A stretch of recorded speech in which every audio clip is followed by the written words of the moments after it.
Så mina damer och herrar, varmt välkomna hit till den vackra fotografiska denna strålande junimorgon när solen glittrar över Riddarfjärden. Det är ju lite synd kanske att vi ska vara inne en sån här vacker dag, men jag lovar er att den här förmiddagen kommer ge sån behållning att ni inte kommer att ångra det.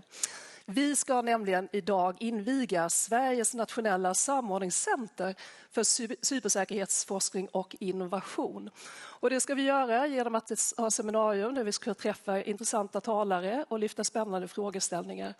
Och det kommer vi göra fram till klockan 12 och då det här seminariet kommer avslutas med en mingellunch. Vi är 130 personer i den här lokalen och är det så att vi skulle behöva utrymma utan någon anledning så finns det nödutgångar på sidan där och det finns nödutgångar precis rakt ut bakom er. Vi har också 110 personer med oss digitalt. Välkomna ni också. Och för er så finns det en länk till plattformen där ni då följer sändningen. Och där finns också 2 chattfunktioner. Det är sen om ni har några tekniska frågor eller det blir problem. Men också en chatt där ni kan ställa lite frågor direkt till talarna.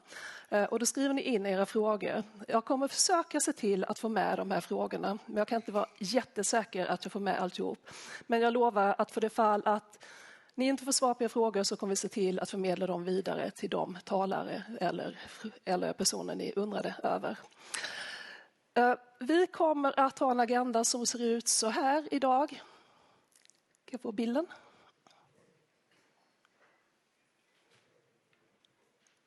Där kom den upp. Vi kommer inleda med en diskussion med MSB:s generaldirektör Charlotte Peter Gornicka. Vi kommer få en hälsning från justitieminister Morgan Johansson och sedan kommer vi koppla upp oss mot Bryssel för att höra om det arbete som man gör där när det gäller att se till att skapa forskningsmöjligheter kring cybersäkerhet. Och det är ju det som är själva noden eller navet för de nationella centra som byggs upp runt om i Europa som nu i Sverige. Vi kommer därefter ha en GD-panel då vi kommer diskutera lite olika frågor med de myndigheter som är inblandade i just det här centret innan vi kommer att ta en paus. Och efter pausen så kommer vi att gå vidare och diskutera med Pontus Jonsson från KTH lite frågor om just cybersäkerhet innan vi har en presentation då utav själva centret och går lite ner djupare i vilken verksamhet man kommer bedriva. Vidare kommer vi därefter att ha ett panelsamtal innan vi knyter ihop säcken och avrundar här kring klockan 12.00. Och jag som ska guida er igenom den här dagen, jag heter Pernilla Ström. Jag kommer öppna för frågor från er i publiken. Jag kan ha lite svårt att se er, men om ni räcker upp handen ska jag se till att det kommer ut en löpare med en mikrofon till er så att ni kan formulera er då. Och med det kan jag bara säga stort välkommen, varmt välkommen hit och nu är det dags att hälsa välkommen till vår första talare, vår inledningstalare. Hon heter Charlotte Peter Gornicka och är generaldirektör för MSB. Varsågod Charlotte, ordet är ditt. Tack så mycket. Och det är ju då min glädje att få också hälsa välkommen till den här formella invigningen av ett nationellt center för forskning och innovationer inom området cybersäkerhet. Och som sagt var, jag heter Charlotte Peter Gornicka och är generaldirektör för Myndigheten för samhällsskydd och beredskap. Och vi har med oss myndighetscheferna för våra nära samarbetspartners i detta. Darja Isaksson som är generaldirektör för Vinnova och sitter i mörkret där borta. Tillsammans med Anna Eriksson som är generaldirektör för Myndigheten för digital förvaltning, DIGG. Och ni kommer alldeles snart få höra mina kollegor i ett panelsamtal.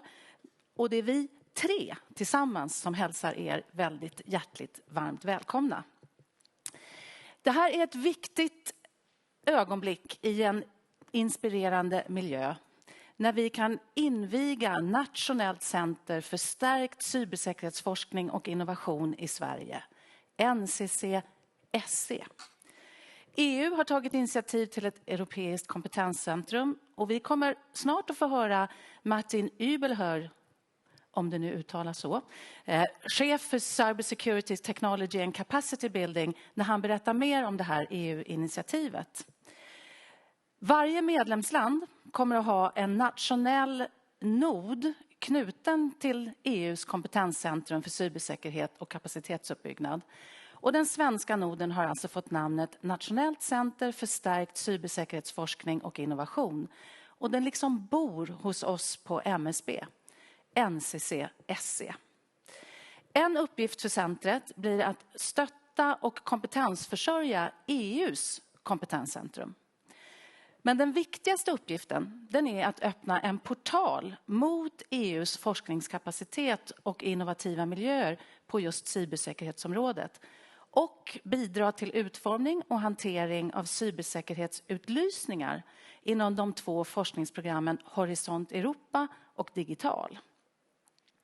Svenska forskningsinstitut, företag och myndigheter har möjlighet att söka de här EU-medlen för forsknings- och innovationsprojekt inom cybersäkerhet.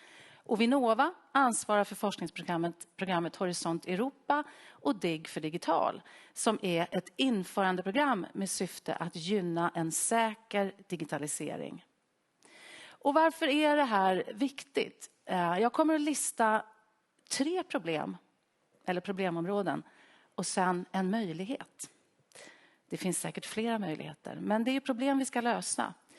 Sveriges samhällsviktiga tjänster genomgår en avancerad digital transformation och det är bra. Den tekniska utvecklingen hjälper människor i alla möjliga situationer. Digitala tjänster gör att man kan uträtta grundläggande ärenden dygnet runt, som bankärenden, beställa tid hos doktorn, deklarera, beställa en resa och i bästa fall komma dit. Och till exempel följa nyhetsflöde och så vidare. Och den snabba utvecklingen, den är också en förutsättning för en god tillväxt i samhället. Och den hjälper oss att lösa små bekymmer i vardagen men också stora frågor. Som klimatomställning, logistik och transporter med snäva lagermarginaler och så. Och mycket annat. Det är väldigt fullt av möjligheter. Men det är också en snabb teknisk utveckling som gör samhället sårbart och beroende av att tekniken fungerar dygnet runt. Året runt, oavsett hur vi människor hanterar våra maskiner, datorer och prylar på arbetsplatser och i smarta hem. Säkerhetsarbetet utvecklas också, men den utvecklingen och juridiken kring den går faktiskt inte lika snabbt, och det vet ju ni säkert. Och därför så kan vi se att det digitala gapet ökar. Gapet mellan teknisk tillgänglighet och säkerhetsarbete. Och det är ett sårbart säkerhetsglapp som växer och som naturligtvis kan utnyttjas av antagonistiska krafter, kriminella, terrorister eller främmande makt kan utnyttja identifierade sårbarheter för att åstadkomma stor skada på samhällsviktig verksamhet. Så kort sagt, informations- och cybersäkerhetsarbetet det halkar efter, vilket gör att samhället blir allt mer sårbart för cyberincidenter. Det kan i och för sig vara värt att nämna att de allra flesta allvarliga incidenterna som MSB får in rapporter på, de är faktiskt inte konsekvenser just av IT-attacker, utan det är andra fel. Till exempel uppdateringar av datasystem som inte funkar. Eller annat som är liksom rena misstag. Men det gapet var liksom det första problemet. Det andra problemet, det beror på beroenden. Vi har utvecklat flera komplexa beroenden. Globaliseringen har gynnat samhällets utveckling och på gott och ont är våra tekniska system sammanflätade i globala beroenden som är svåra att överblicka. Betalningssystem, elsystem, försörjning av varor och tjänster. Vi är beroende av satelliter för kommunikationstjänster, positionering och exakt tid. Vi behöver lära av erfarenheterna med anledning av kriget i Ukraina. Det europeiska beroendet av gas, olja och kol från Ryssland och Ukraina gör Europa sårbart, och det har ju blivit tydligt för oss nu. Ett instabilt säkerhetspolitiskt läge som kan spridas till andra delar av världen gör att det brådskar att åtgärda andra beroenden som skulle kunna skada samhället, skada oss. Ett sådant exempel är molntjänster som lagrar viktig information på servrar i länder bortom svensk eller europeisk laglig kontroll. Det tredje problemet, det är faktiskt kompetensbrist. Bland annat inom cybersäkerhetsområdet i Sverige. Vi behöver fler duktiga medarbetare som kan hjälpa oss att stärka Sveriges säkerhet och allt fler forsknings- och innovationsrika miljöer där säkerhetstänkandet är meriterande och blir lönsamt. Den svenska noden, NCC-SE, den kan bidra till att stötta svenska små och medelstora företag och svenska forskningsmiljöer så att Sverige kan nyttiggöra sig av EU-resurser klokt och till allas gemensamma nytta. Vi kommer strax att tala mer om det här, men först så är det faktiskt dags att lämna över ordet till vår justitieminister Morgan Johansson. Han kunde inte vara med oss här idag, men han har skickat en hälsning till oss om varför det här är viktigt. Så över till Morgan. Mina damer och herrar, stort tack för möjligheten att tala på den här viktiga invigningen. Jag önskar förstås att jag hade kunnat vara med på plats i Fotografiskas vackra lokaler, men jag är på Harpsund för regeringsöverläggningar så att det fick bli på det här sättet den här gången. Det är glädjande att det svenska samordningscentret för forskning och innovation inom cybersäkerhet idag invigs. Sverige är ett av de allra första länderna som startar sitt NCC. Det är ett utmärkt tillfälle att samla olika aktörer och diskutera möjligheter och utmaningar. Cyberincidenter inklusive attacker sker överallt och hela tiden. Det är en tråkig men naturlig konsekvens av vårt allt mer digitaliserade samhälle. Det kan handla om allt ifrån handhavande fel till regelrätta attacker från organiserad kriminalitet eller kanske rent av statliga aktörer. Konsekvenserna av en cyberincident eller attack kan bli enorm. Det kan i värsta fall skada samhället på ett mycket allvarligt sätt. Med det omvärldsläge vi har måste vi också vara beredda på ökade cyberattacker av, tror jag, för alla uppenbara skäl. Forskning och innovation är centrala komponenter för att öka cybersäkerheten. Det är viktigt att ha med säkerhetsaspekterna redan från början i teknikutvecklingen. Såväl ny som äldre teknik behöver vara robust och säker. Kraftsamlingen som nu görs inom EU är mycket positiv. Det kommer att stärka kompetensen och därmed motståndskraften för hela unionen. Och det arbetet har ju redan börjat. NCC-SE kommer att kunna vara navet för forskning och innovation inom cybersäkerhet för svenska aktörer. Den kompetensgemenskap som kommer att byggas upp har goda förutsättningar att vara en plattform för nytänkande, ökat förståelse för olika perspektiv och nya samarbeten. Vi vet att det finns en stor kompetensbrist inom cybersäkerhet. Digitaliseringen går fort men cybersäkerheten halkar efter. Det är därför viktigt att vi genom NCC-SE nu kommer att ha möjlighet att stimulera forskning och innovation inom cybersäkerhet, få större möjligheter att ta del av EU-finansiering, sprida medvetenheten om cybersäkerhetsfrågor och i förlängningen höja cybersäkerhetsnivån i alla delar av samhället. Det är angeläget att näringslivet tydligt inkluderas i den kompetensgemenskap som nu byggs upp. Små och medelstora företag får inte glömmas bort. Vi har redan flera framgångsrika svenska startups på cybersäkerhetsområdet som visar vägen och som genom detta forum kommer att kunna utveckla vår nationella kompetens och vår allmänna cybersäkerhet vidare. Jag ser fram emot att ta del av den fortsatta utvecklingen av NCC-SE och önskar MSB, Vinnova och DIG lycka till med samverkan inom detta center. Tack ska ni ha. Så det där var Morgan Johansson. Charlotte, han säger ju här att det är viktigt att man får med sig också näringslivet och att man inte tappar bort de små och medelstora företagen. Och jag tänker ju när det gäller det här centret så kommer det ju vara en möjliggörare för att få del av de EU-medel som finns. Men Sverige brukar generellt anses vara ganska dåligt på att hålla sig framme och förstå söka de här medlen. Hur kan ni arbeta för att hjälpa till att få näringslivet att kunna förstå hur man ska arbeta med detta och att fördela de här resurserna? Ja, först och främst så är det rätt intressant det här med att vi faktiskt är lite dåliga på EU. Vi är dåliga på FN också. Vi är liksom inte med i de där upphandlingarna. Och då tror jag delvis att i det här fallet så beror det på att man måste veta att möjligheten finns. Och det är ju det vi har pratat om här nu. Och det är därför ni finns nu. Det är därför vi finns. Och sen kommer det en stödverksamhet bland det som centret kommer göra är ju att se till att ge stöd för hur man kan göra också. Så det ska ju underlätta för att kunna nyttiggöra sig av de här medlen. Och sen är ju tanken, alltså EU vill ju inte bara att vi ska söka pengar för att göra saker. Man vill ju ha erfarenhetsutbyte kring det vi jobbar med. Så det finns ju en ömsesidighet som är väldigt stark. Så jag är hoppfull faktiskt att vi ska kunna få till det. Du har ju varit också uttryckt en ganska stor optimism. Du nämnde ju de här utmaningarna, svårigheterna som vi ska återvända till och diskutera i GD-panelen. Men du har ju också sagt att om vi verkligen polar ihop de resurser vi har här i landet så skulle Sverige kunna bli världsledande inom cybersäkerhet. Menar du det? Ja, men alltså, jag såg något, jag var på en föreläsning igår där någon sa att vi tycker alltid vi är världsbäst och det är vi ju inte. Och då kände jag, oj, det där ska jag säga imorgon, att vi är världsbäst. Så det, eller kan bli. Nej, men så här, jag tror om vi ska vara lite seriösa och inte bara klämchecka. Så vi har ju en fantastisk möjlighet att visa att vi kan gå liksom i första linjen med innovativa lösningar. Och ni kan dem allihopa.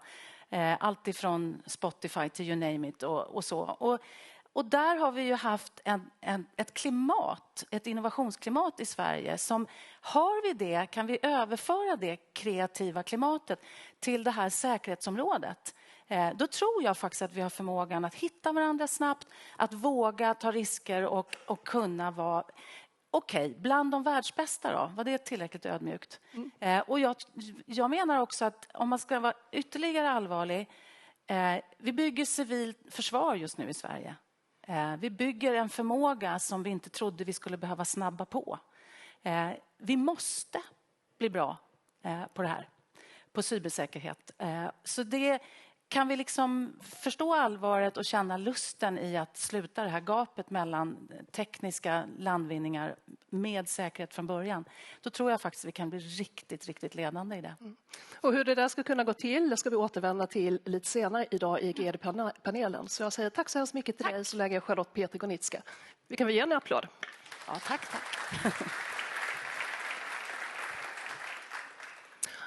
Och nu ska vi faktiskt vänta.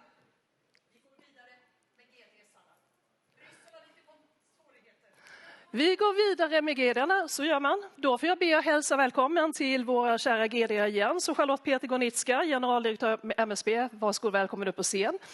Darja Isaksson, generaldirektör för Vinnova, samt Anna Eriksson, generaldirektör DIGG. Jag kan få en applåd dem också, tycker jag.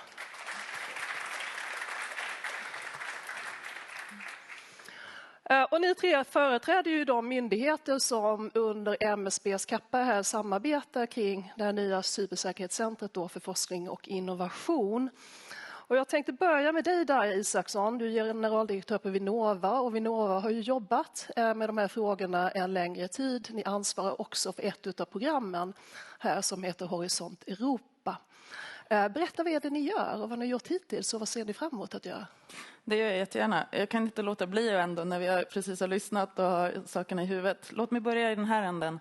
Vi har ju goda förutsättningar. Vi har många innovativa företag. Både sedan lång tid tillbaka multinationella bolag som Saab och Ericsson som är bra på att bygga säker infrastruktur. Men också inom startup-världen. Vi har Detectify, TrueSec, Recorded Future, Yubico. Ett antal spännande företag redan.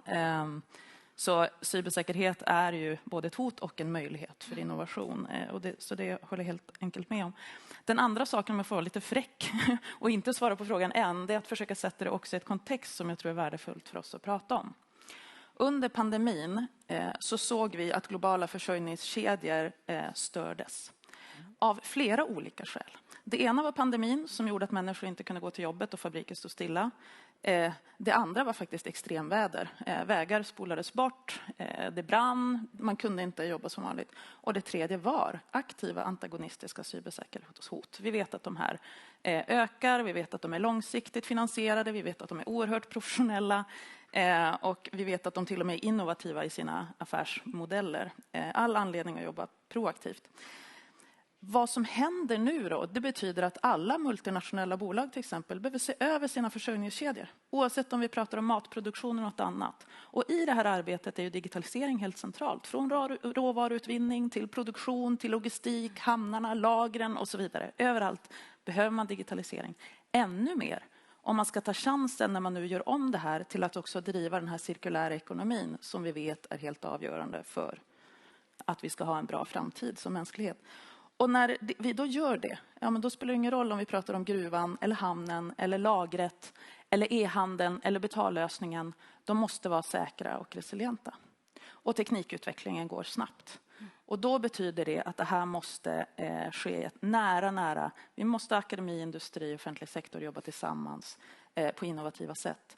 Och en av de sakerna som Vinnova har gjort då som expertmyndighet, för att börja komma till svaret på din fråga, det är tillsammans med DIGG och Vetenskapsrådet och PTS förra året ge underlag till regeringen där vi pekar på att Sverige faktiskt inte är tillräckligt bra och att vi faktiskt underinvesterar jämfört med många jämförbara länder och att vi helt enkelt behöver satsa mer på forskning och innovation. Så det är väl en sak. Sen vet jag inte. Jag vill gärna säga mer, men då har jag tagit för mycket tid.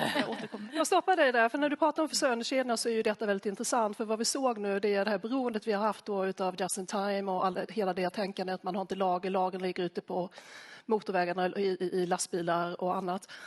Och många pratar nu om att tidigare har vi på med outsourcing, sen blev det insourcing, nu någon sorts friendsourcing, att vi liksom agerar tillsammans med dem vi litar på. Är det så att vi har en väg tillbaka från globaliseringen nu? Ja, men det är väl absolut så, men så det finns många olika skäl till att man gör de här förändringarna. Geopolitik är en, behovet av att, och det man också såg var att man behöver ha en ökad transparens i sina försörjningskedjor, veta vad man har. Det var inte så lätt att ha den här transparensen som man behöver. Så att, flera olika skäl, ja, det där pågår. Jag ska säga två saker om vad Vinnova gör sen då. Jag kommer återkomma till dig där. Jag kommer släppa in Anna Eriksson nu som är generaldirektör för DIGG. Och ni svarar för ett annat av de här programmen, nämligen Digital, som ingår då i hela det här stora. Och du pratar om vikten av att man faktiskt bygger robusta system. Att de här med pappersversionerna tror att de har pappersbackup, det funkar inte. Men var inte det vad man ville önska att man hade haft, till exempel i Kirunas kommun när man slogs ut här? I Kalix kommun tänkte du? Förlåt, Kalix kommun. Ja, exakt. Jag ser att jag är skåning. Ja, och till viss del så hade de ju det också. Men det går ju liksom inte att ha i en kommun heller. Och det går inte att ha i hela samhället. Jag tänker precis som Darja var inne på. Det är ju jätteviktigt. Alltså, vi får jättemycket nytta av digitaliseringen. Charlotte var inne på det också. Men det måste byggas robust. Och vi kan inte räkna med att vi har andra sätt att lösa det på om det går ner. Så att därför så måste det vara just robust och resilient på det sättet. Det är visst, absolut vissa saker kan vi behöva ha andra typer av backup för. Men det måste byggas på det sättet. Det tror jag är jätteviktigt. Mm. Jag tänkte på det här, DIGG svarar ju då för det här programmet Digital och det handlar ju bland annat om transformation, att man då ska underlätta digitaliseringen och arbeta mycket mot myndigheter och andra. Ibland framförs det kritik att Sverige, trots att vi faktiskt är väldigt duktiga på digitalisering, så lackar offentliga myndigheter efter. Hur ser du på den kritiken och vad kan ni göra där för att påskynda digitaliseringen? Det var en debattartikel i Dagens Industri häromdagen till exempel, om du uppmärksammade den. Ja, men precis. Och så är det ju att... Jag tänker så här, jag tror inte vi är världsbäst. Jag tror inte att det ska vara målet heller. Jag tror att målet ska vara att vi liksom tillsammans bygger ett samhälle som fungerar och möter de liksom behoven och kraven som finns i framtiden. Så det är väl det ena. Jag tänker att många offentliga aktörer är väldigt duktiga, men var och en för sig. Och det är väl det som är vår stora utmaning. Och det var väl också det som har lyfts i de här senaste debattartiklarna. Det vill säga att vi inte kan utbyta data emellan utan att det liksom fungerar respektive stuprör. Så att det är liksom utbytet av data. Och det är tillbaka till det här med vikten av den här gemensamma robusta, säkra, enkla, effektiva digitala infrastrukturen som gör att vi kan utbyta data. Och det är Men är det tekniska hinder eller är det legala hinder som gör att vi inte kan utbyta den typen av data? Man brukar ju prata om 4 nivåer. Man brukar prata om organisatorisk interoperabilitet, legal interoperabilitet, semantisk interoperabilitet. Vi måste mena samma sak när vi pratar om olika begrepp till exempel. Och teknisk interoperabilitet. Och oftast är det ju inte den tekniska som är den svåra på det sättet. Mm. Charlotte, du sa ju här att Cybersäkerhetscentret för innovation, det kommer bo hos MSB. Men ni kommer ju samverka då med DIGG och med Vinnova. Men vad innebär det egentligen för MSBs roll? Vi har haft en diskussion ibland att vi har ju självständiga myndigheter och vi har ansvarsprinciperna i Sverige, vilket betyder att den myndighet som svarar för ett område i fred och lugn och ro är också ansvarig för samma område i kris och krigstid. Samtidigt har vi då haft en del stora kriser. Vi hade tsunamin, vi hade migrationsvågen 2015 och vi hade nu också pandemin. där en del menar att den här principen inte funkar riktigt. Ibland måste någon ta the lead. Kommer MSB kunna ta the lead? Nu ska jag försöka att inte göra ett föredrag när jag svarar på det här. Så här, 2 saker händer samtidigt just nu i Sverige. Det ena är NCC-SE. Där ska vi samarbeta, men en har fått uppdraget att samordna, att hålla ihop. Och det ligger ett rätt stort ansvar i det. Och det bor hos MSB. Samtidigt som vi har fått det uppdraget och är liksom ansvariga gentemot EU i det här, så har Sverige också fattat ett beslut om att organisera vår krisberedskap från kris till krig. Bland annat baserat då på erfarenheter från tidigare kriser. Det har utretts i säkert 2 år och det fattades beslut 19 maj. Och det går ut på, det är nu föredraget kommer, 10 myndigheter kommer att få ansvar för att leda inom sektorer. El, tele, livsmedel, hälsa. 10 sektorer. En myndighet är ansvarig för att hålla ihop varje sektor. 6 geografiska områden, 6 landshövdingar kommer att få ansvar för att klustra våra länsstyrelser i 6 områden. De här 16 ska göra ett kraftfullt arbete var och en och tillsammans, och MSB ska driva på och förvalta det systemet. Lite som i NCC. Alltså vi får inte peka med hela handen. Det får ingen i det systemet göra. Men vi ska se till att skapa förutsättningar för att man leder och samarbetar i det här systemet med ökad tydlighet och klarare mål än förut. Och det går att jämföra det stora systemet med det här samarbetet. Det handlar jättemycket om att alltså samverkan bygger på att man har ett förtroende för varandra. Att man förstår varför man gör det här ihop och så. Så det är inte så att nu säger vi hej, nu får ni komma till MSB alltså, om ni ska hänga med på det här. Utan det bygger ju jättemycket på hur vi gör det här ihop nu med förtroende. Som jag uppfattar det då, så har vi då de här myndigheterna som kanske har mer vertikala roller och MSBs uppgift är att verka horisontellt. Ja, vi är hängrännan. Jag tänkte återvända till dig där, för du har också pratat om att det är viktigt att man kopplar ihop cybersäkerheten också med en säker digital infrastruktur. Och när det gäller infrastrukturen där så handlar det väldigt mycket om privata näringslivet. Och vi tänker inte alltid på att det är privata företag som är så otroligt centrala för väldigt många samhällsfunktioner i Sverige.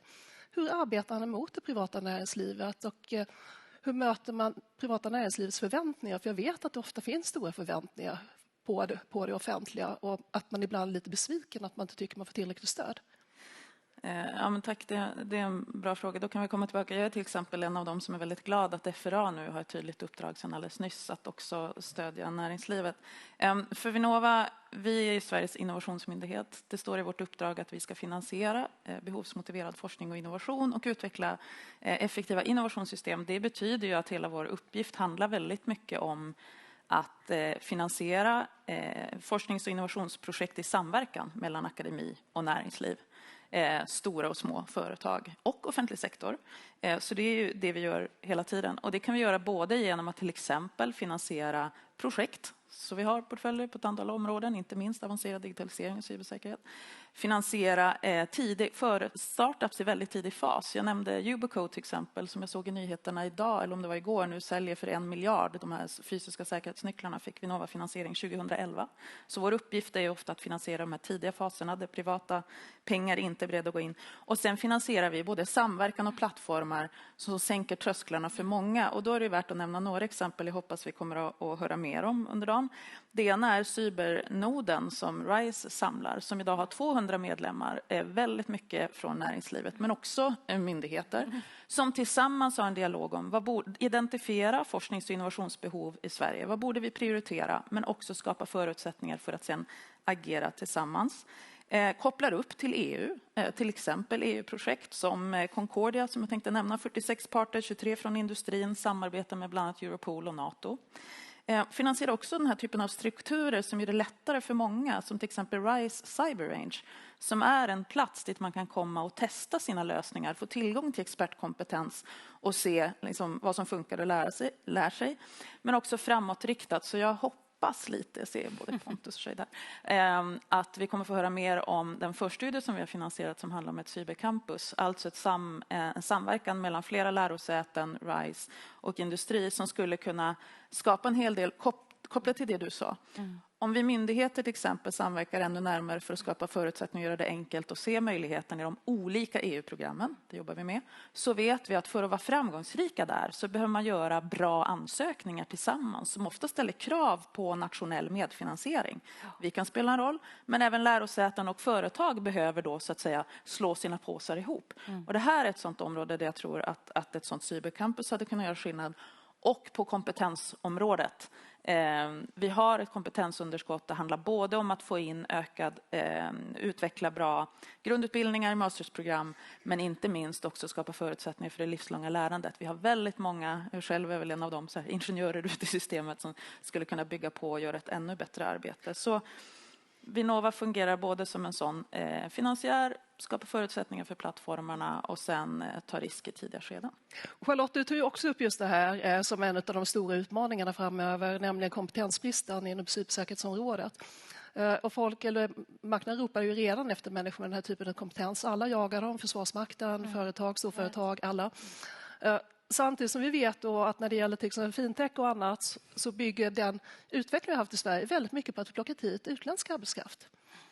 Och den uppgiften kan kanske bli lite svårare här när det handlar om så känsliga områden som cybersäkerhet. Hur ska vi kunna bemanna alla de här platserna, alla de här forskningsplatserna som vi hoppas kunna få?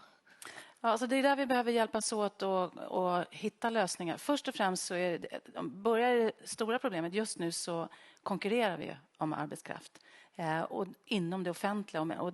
Och det som är lite knepigt är ju att offentligas löner är ju liksom på något sätt inte värst. Där är vi inte världsbäst då, vi kan vara överens om det. Och det gör ju att det är lite svårt för det offentliga faktiskt att rekrytera och behålla och utveckla. Och där måste lite grann det offentliga kanske komma med lite spelregler, att inte liksom låta det bara gå runt i systemet utan faktiskt poola på något smart sätt. Det är att börja med det vi har makt över själva faktiskt. Det andra är att vi kommer behöva utbilda. Ni ska bara veta, alltså vi gör äskanden nu till regeringen när vi bygger upp det civila försvaret, och då är det enormt mycket personaläskanden. Bland annat inom säkerhetsskydd och cybersäkerhet. Och man vill ha massa personal, men de finns ju inte. Och då kommer vi att behöva också fundera över hur ser vår utbildning ut kring det här. Så det är nummer 2. Nummer 3 är så här. Vi har utländsk personal i våra banker. Alltså vi har utländsk personal inom IT. Det handlar om att liksom, säkerhetskontroller gäller väl. Liksom, det är ju ett verktyg. Så jag kan inte se att det ska vara ett jättestort hinder att vara expert. Så. Men det första är ju att börja med att liksom skapa spelregler i vårt egna system idag. Och att förstå att det oavsett utländskt arbetskraft så kommer vi behöva utbilda. Jag bara tänker på det när du pratar om säkerhetskontroller, när vi har svårt att till och med klara av att säkerhetsklassa bagagepersonalen på Arlanda, så undrar jag lite grann när det gäller men det är inte för att man inte platsar. Utan det är ju för att behovet har blivit enormt stort och vi i samhället förutsåg inte det. Det är ju för att det är för att våra processer är långsamma. Faktiskt. Och det tror jag, det är liksom... Det är hanterbart. Det är hanterbart, skulle jag säga. Ja. Vi har en utveckling som är faktiskt fascinerande, som också är väldigt välkommen, nämligen att vi har en väldigt snabb teknisk utveckling. Baksidan av det är ju naturligtvis att vi då får det här tekniska glappet eftersom säkerhetsverktygen som vi utarbetar inte hänger med i den takten. Hur hanterar vi det? Vad kan vi göra där? Vad tänker Anna? Vad tänker Darja? Men jag tänker att det handlar ju väldigt mycket om just att vi alla tillsammans utvecklas och om det liksom livslånga lärandet och att hela tiden följa med i vad som händer på olika sätt. Så att samtidigt som det handlar om att hitta balansen mellan att skapa nytta och se liksom att kunna hantera de hoten som finns också, eller de risker som finns. Det är inte allting som är antagonistiska hot så, utan det kan ju hända andra saker i systemen som gör att de inte fungerar. Darja?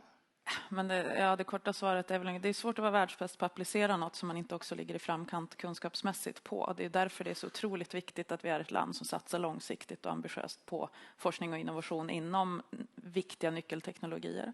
Den andra grundläggande insikten är ju att väldigt mycket av de här nya teknologierna utvecklas av näringslivet i nära samverkan med akademin. Och det är därför som hur duktiga vi är på att just skapa den här typen av samverkan och satsa på den utvecklaren kommer att vara avgörande så att det är därför som i mitt första litet brandtal, det går liksom inte att särskilja behovet av grön omställning och totalförsvar från att behöva satsa på forskning och innovation inom viktiga nyckelteknologier. Vi behöver göra det, där grunden läggs, det där vår kunskap och kompetens faktiskt läggs och det där innovationerna skapas som gör skillnad. Så sen hur vi gör det, och då behöver vi vara tillsammans, och det betyder också vi som myndigheter, alltså de lösningar och den kompetens vi behöver kommer från samma samverkanssystem av de här aktörerna. Så att det är klart att det är väldigt roligt att ha uppgiften att kunna bidra till den, öppna förutsättningar, men jag tror att Sverige som helhet, apropå kraftsamlingsuppdraget, behöver satsa mer.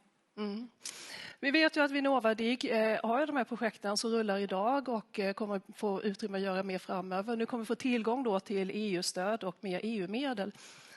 Vad är det vi inte gör idag som ni hoppas att Sverige kommer att kunna utveckla att göra framöver? Vad skulle du säga, Anna?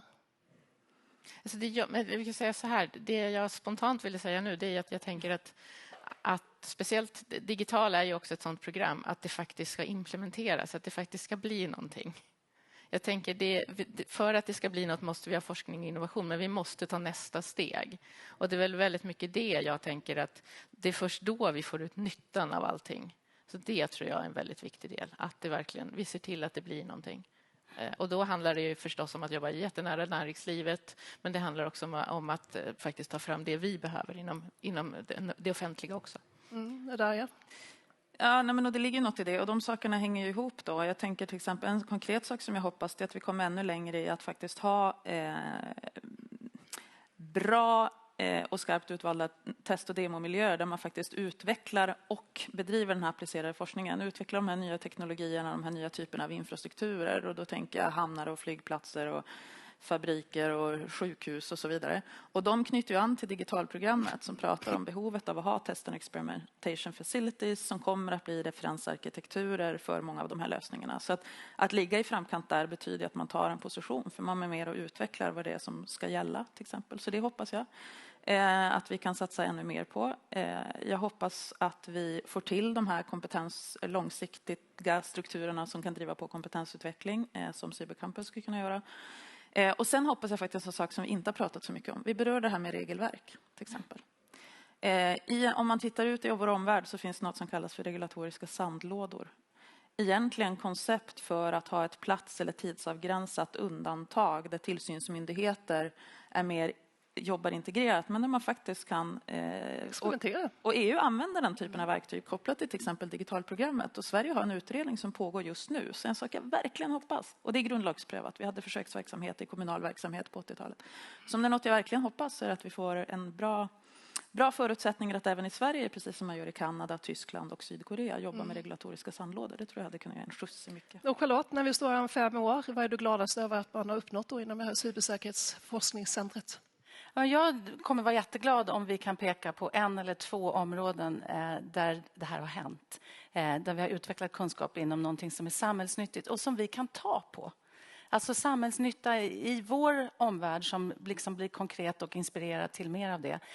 Jag tycker att vi fick en fantastisk målbild här. Så att jag hoppas att vi kan som center kunna säga, vi hade den där målbilden, vi stöttade de här finansieringsmöjligheterna i ett sammanhang. Liksom. Så man var inte bara styckevis och delt, utan man kände att vi är med på en resa här till 1 eller 2 av de där riktiga samhällsviktiga satsningarna.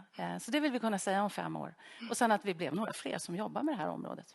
Förhoppningsvis, men det kommer vara efter den stora tillströmningen av människor som då vill det kommer bli så spännande och kul, och vi kommer att hitta sätt att kunskapsutveckla och utbilda. Och med det säger jag tack så mycket Charlotte Peter-Gonicka, tack så mycket Anna Eriksson och tack så mycket Darja Isaksson. Vi ger dem en varm applåd.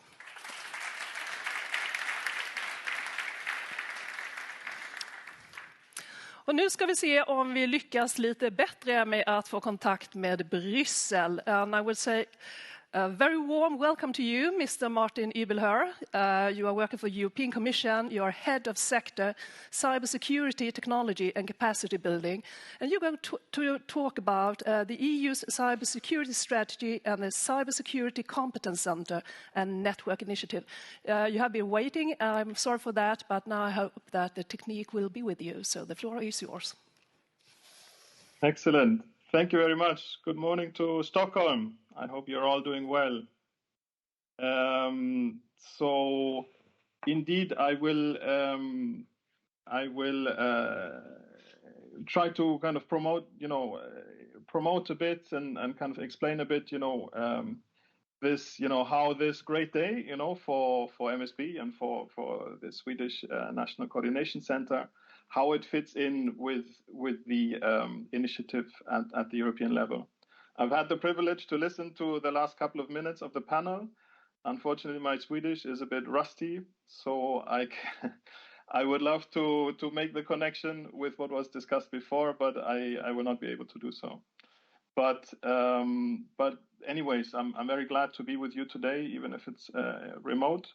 And again, I thank you for the invitation, and I wish already now the best of luck to the colleagues working at the Swedish, at the national level, on the Swedish side, in implementing our common initiative. So, cybersecurity in the EU and in the European Commission is now really top priority. It's as you can see basically from the slide, it's pretty much everywhere now. Cybersecurity. Much of it started with the NIS directive, with which I hope many of you are familiar. We have a cybersecurity certification framework in place. We've had for about 10 years the ENISA cybersecurity agency in place. But now more and more European policies and programs, also, let's say, sectoral policies and regulations are now fully going cyber and properly considering cybersecurity as kind of the major challenge that it is. Same with our, let's say, foreign policy at the EU level, where we always kind of try to, let's say, coordinate and kind of have the maximum cooperation between our member states in international fora. Also in these international fora, cybersecurity is now a very big thing. And last but not least, of course, when it comes to the fight against crime and fight against cybercrime.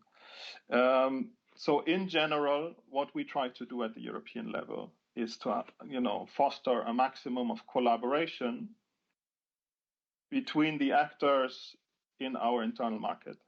So this means collaboration between public authorities in the member states at the national level, cooperation between companies, between organizations, actors in the internal market, foster a maximum of information sharing, and foster capacity building. This is crucial if we want to have any chance to keep up with the cybersecurity challenges, which continue to grow.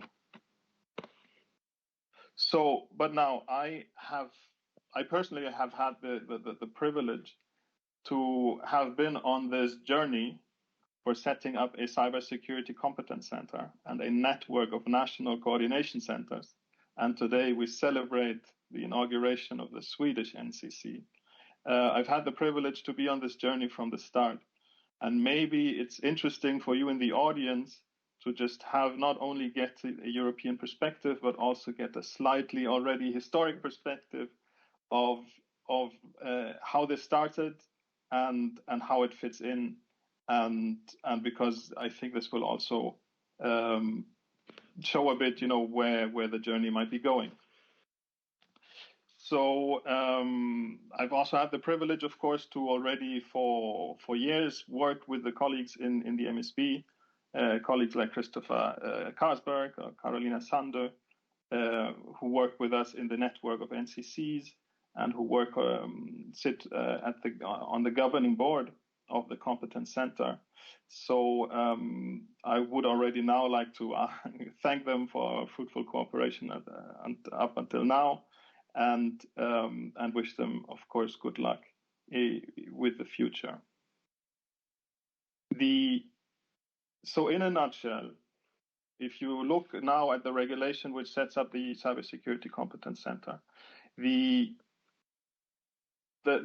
start, was kind of a recognizing with the fact that in cybersecurity there is, a technological and a, let's say, market challenge, which has not only, let's say, economic and industrial implications, but of course, so very much security implications. So this then fits in with let's say, the strategic autonomy, discourse that we have in the EU sometimes, not to be understood in terms of, let's say, kind of a dismantling of global supply chains, but in the sense of being the masters of, having full visibility of, the parts of the supply chain, being able to evaluate the security of the different components, which are sourced from all over the world. So this was one of the key challenges. We also saw that we have excellent research in Europe, but as unfortunately in many areas, we're not necessarily all that good in commercializing these research knowledge. So on the industrial side, in cybersecurity, we could do better in terms of market.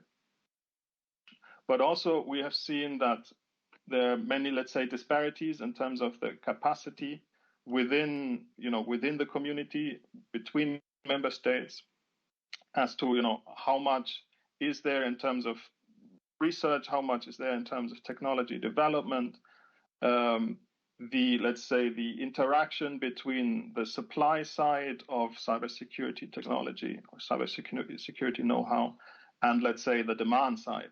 The demand side being the public sector, industries, let's say, critical infrastructure operators, just to name a few. So it was kind of the overall objective was to have more, let's say, interactions, more cooperations in a kind of network environment, and to have deeper and better and closer ties within this network.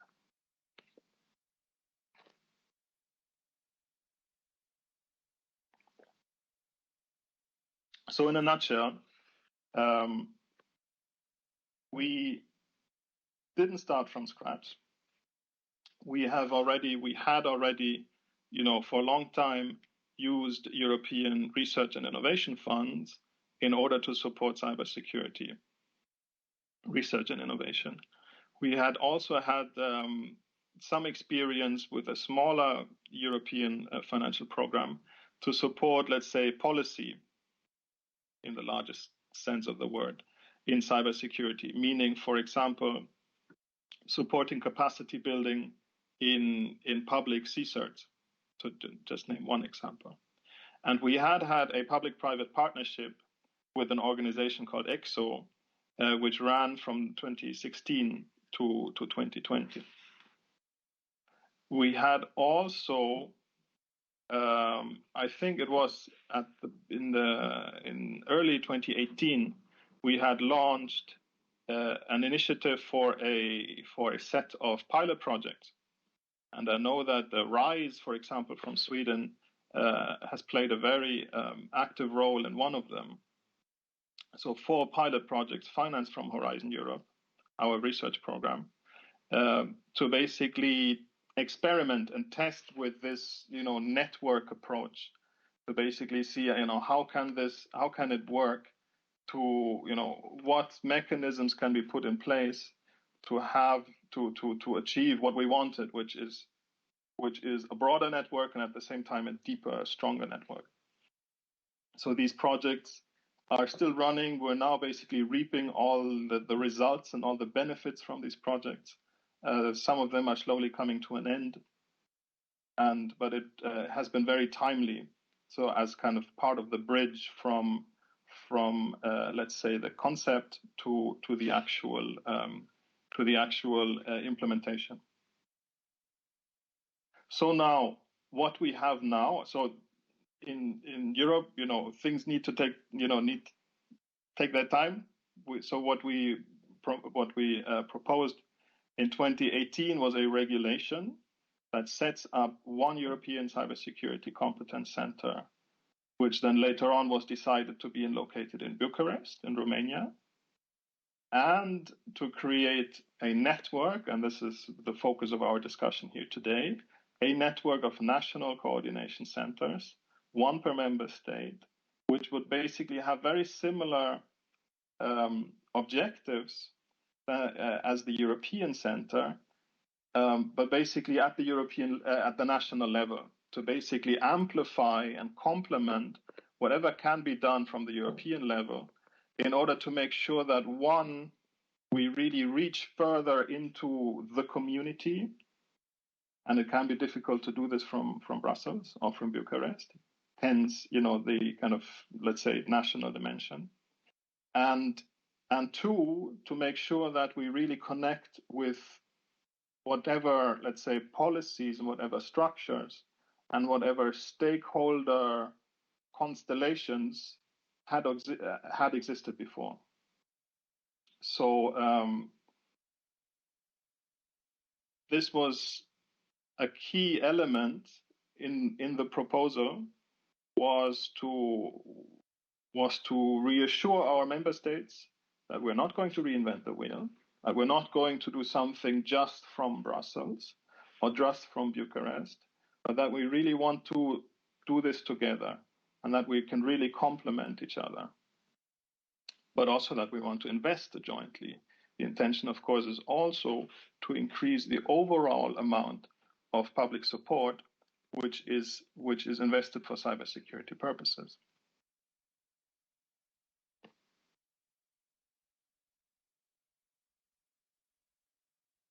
And all this was designed to be to the benefit of a kind of broad notion of what we call the community. So the community is really all the, let's say, all the entities, all the organizations which we want to reach in order to make Europe stronger in cybersecurity.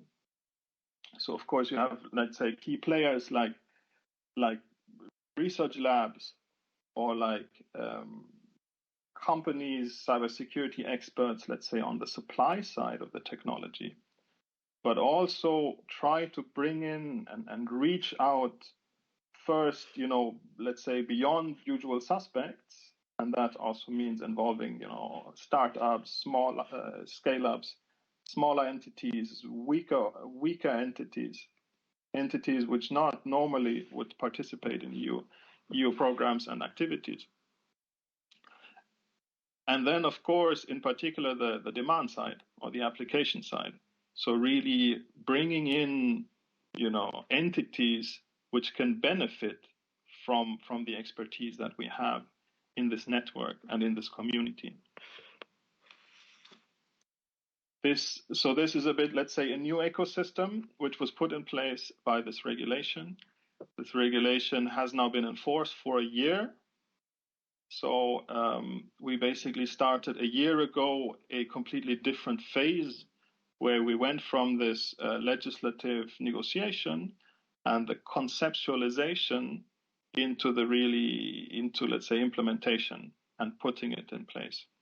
So part of my day-to-day business at the moment is setting up the center in Bucharest. So finding a building, hiring staff, setting up everything that needs to be set up and set up a new public organization. But it's also, and this is the part of the job I enjoy in particular, is working with the colleagues in the network of national coordination centers in, let's say, helping them do their job, which is also a new task. So concretely for MSB here I think you're in Stockholm, it's an existing organization which had which had many cybersecurity tasks already, also in connection to European regulation. But now an additional task, which is basically with tasks which are defined in the regulation.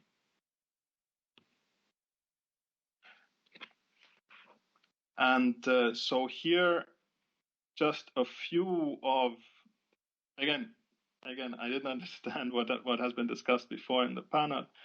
I think the regulation does leave a lot of freedom to each national coordination center as to how they want to fill out this role.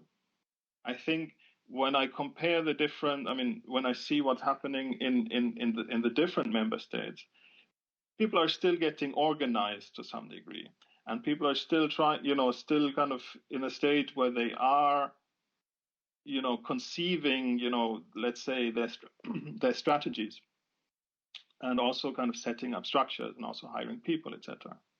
But the regulation does leave, the freedom to, let's say, set national priorities as to how to implement this.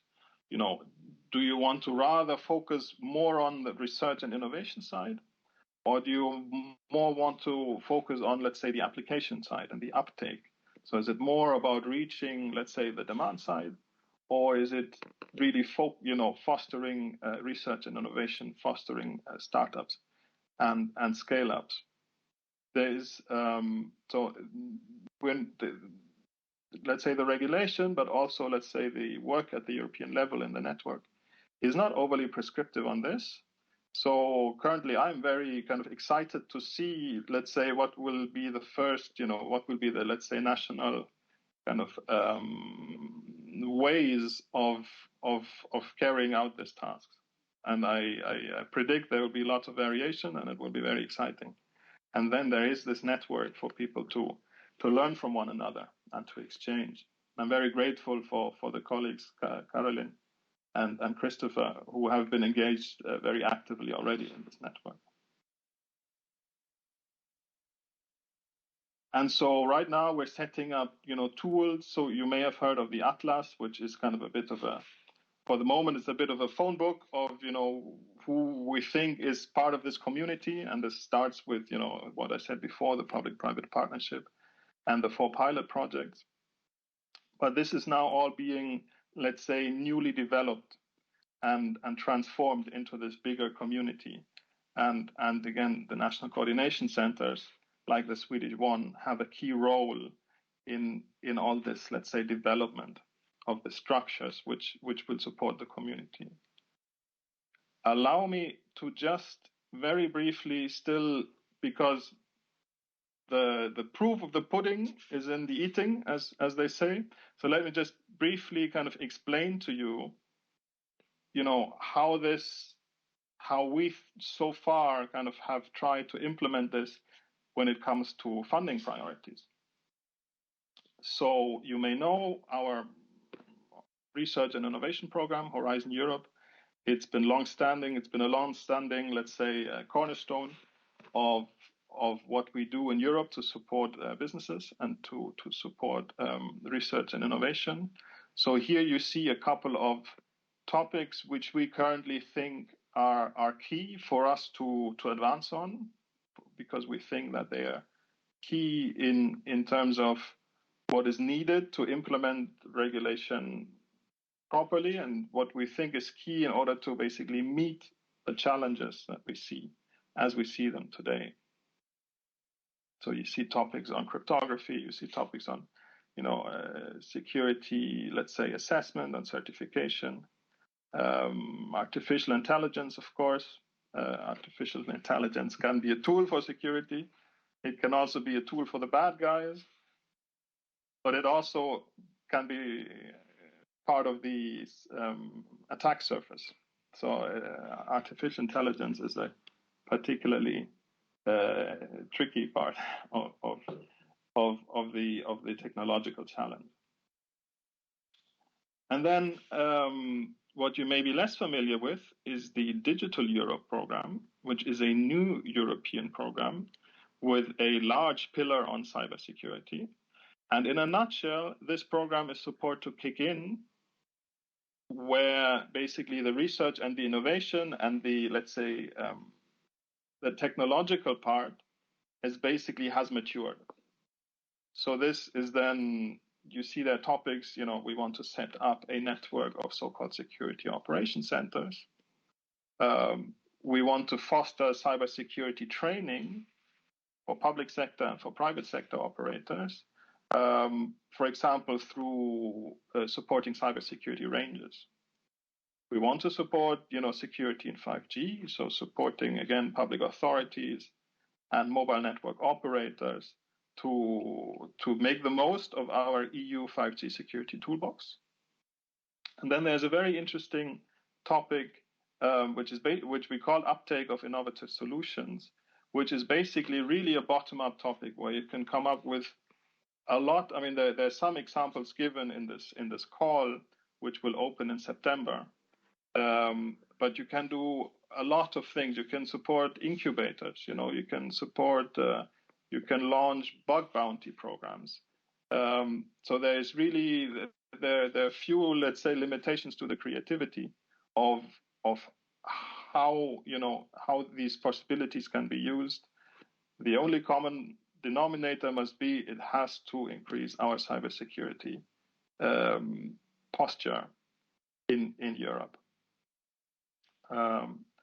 So with that, I would close my presentation today. Again, I thank you very much for the invitation.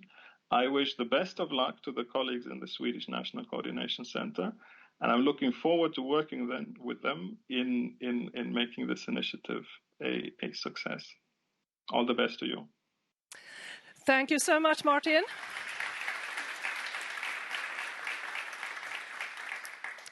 I was just thinking, if I was the CEO of a startup working on cybersecurity, I have a lot of brilliant ideas, but I certainly do not have any capital. Where should I be most excited about what you have presented today? That's a very good question indeed. So, for example, in our community as it is today, and there I spoke of the public-private partnership that we used to have and the 4 pilot projects. Out of this cooperation has started a proposal which is currently being discussed in the European Investment Bank about a cybersecurity fund of funds, so kind of an equity kind of instrument, which has the objective to, let's say, attract more venture capital into cybersecurity startups and scale-ups in Europe, and so to prevent what we currently see today, that companies often, let's say, for their first or second financing round, they leave and go to Israel or to the US. So this is, let's say, one concrete outcome already of the seal of, let's say, these community structures, which I hope would respond to that CEO's concerns and interests. Mm-hmm. But if I may still, in addition to that, I recognize that the CEO, if they sit in Stockholm or wherever they sit, maybe for them it's a far way to Brussels or to Bucharest or to Luxembourg, where the EIB sits. So now they have somebody sitting in Stockholm, speaking their language, and somebody they might be more kind of likely to meet at a conference, or somebody that they might actually be more likely to be in direct contact with. And so we have now set up this system, or this, let's say, ecosystem, where we have a national coordination center which can reach out to that hypothetical CEO, or the hypothetical CEO has somebody to address in their own language who can make the connection with the, let's say, bigger resources which go beyond Sweden. It's very interesting that you're mentioning just the startups, because we got a question from our digital audience exactly about that. Because how can we help the startups from not being bought from multinational concerns and multinational groups? And you just answered that. But another question we got from the audience who's with us on link is that the question is information security and cybersecurity, are those things the same thing?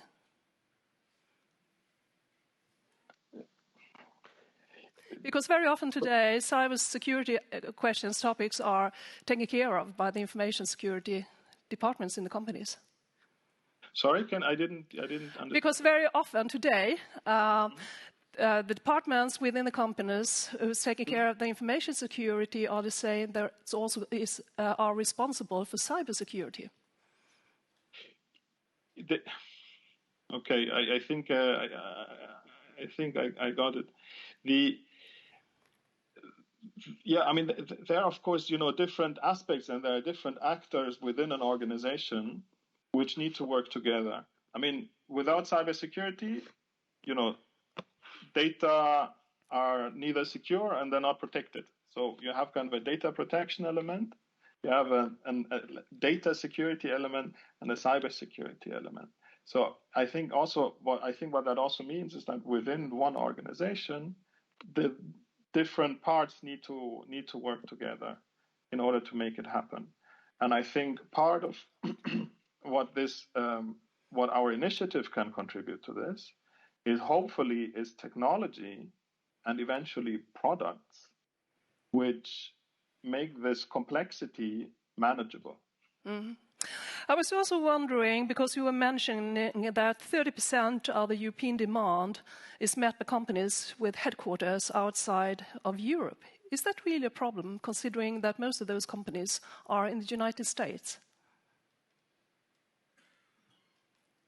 It's not a problem per se. I mean, there is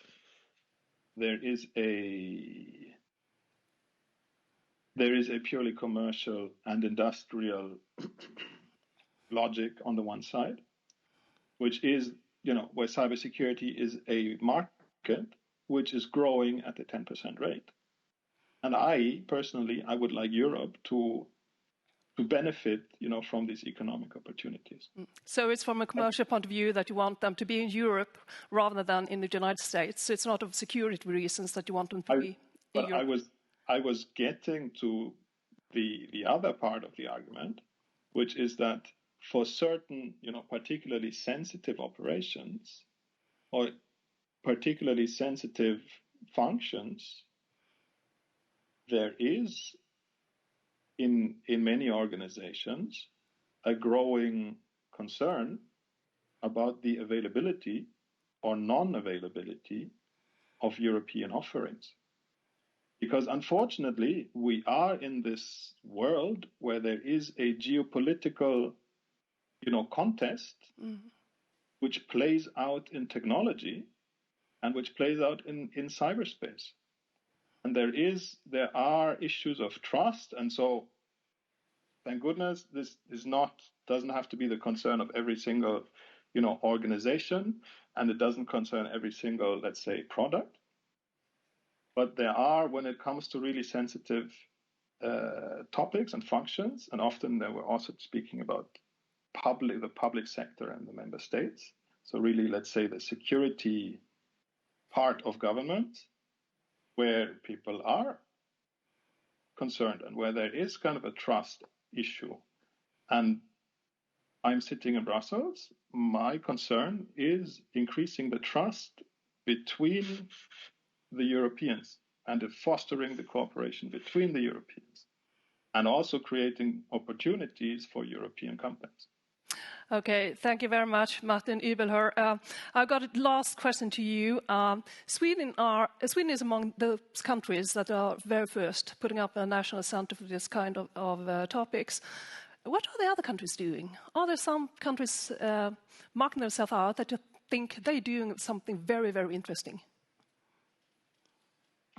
Or is that too sensitive to use to say?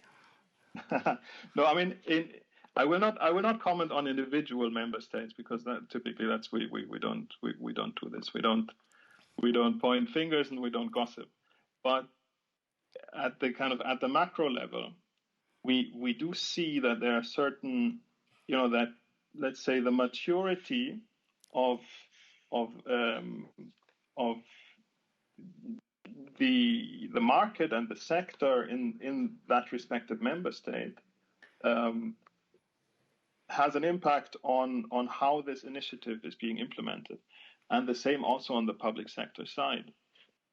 There are member states which take a very proactive kind of approach in this, and really, let's say, see the opportunities and may already have existing, let's say, research funding programs and things like this in place, which we now want to bring together.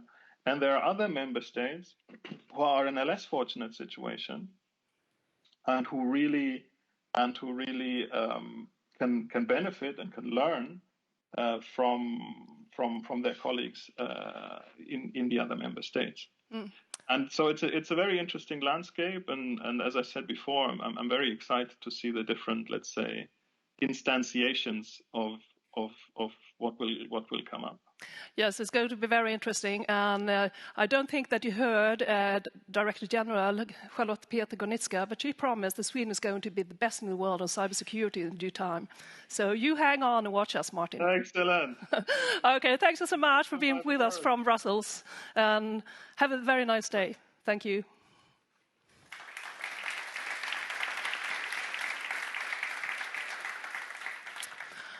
Vi har ju pratat en hel del om just den här kompetensförsörjningen. Hur ska vi klara detta? Det är ju en skriande brist på ingenjörer redan till exempel, och vi vet att på detta område när det gäller cybersäkerhet, då kommer offentliga myndigheter, Försvarsmakten, privata företag att slåss med näbbar och klor om att erövra den bästa kompetensen. Och just när det gäller behovet av forskning, innovation och utbildning inom cybersäkerhet, så har vi ju faktiskt en person med oss idag som har tänkt på just de här frågorna. Han heter Pontus Jonsson, han är professor vid Kungliga Tekniska högskolan och han är föreståndare för CDIS. Och det ska du själv få berätta vad det handlar om. Varsågod Pontus, ordet är ditt. Tack så mycket. Hej allihopa. Ja, där blev jag ju introducerad, så då behöver jag inte göra det själv. Jag tänkte, ska vi se om jag kan få fram lite bilder här.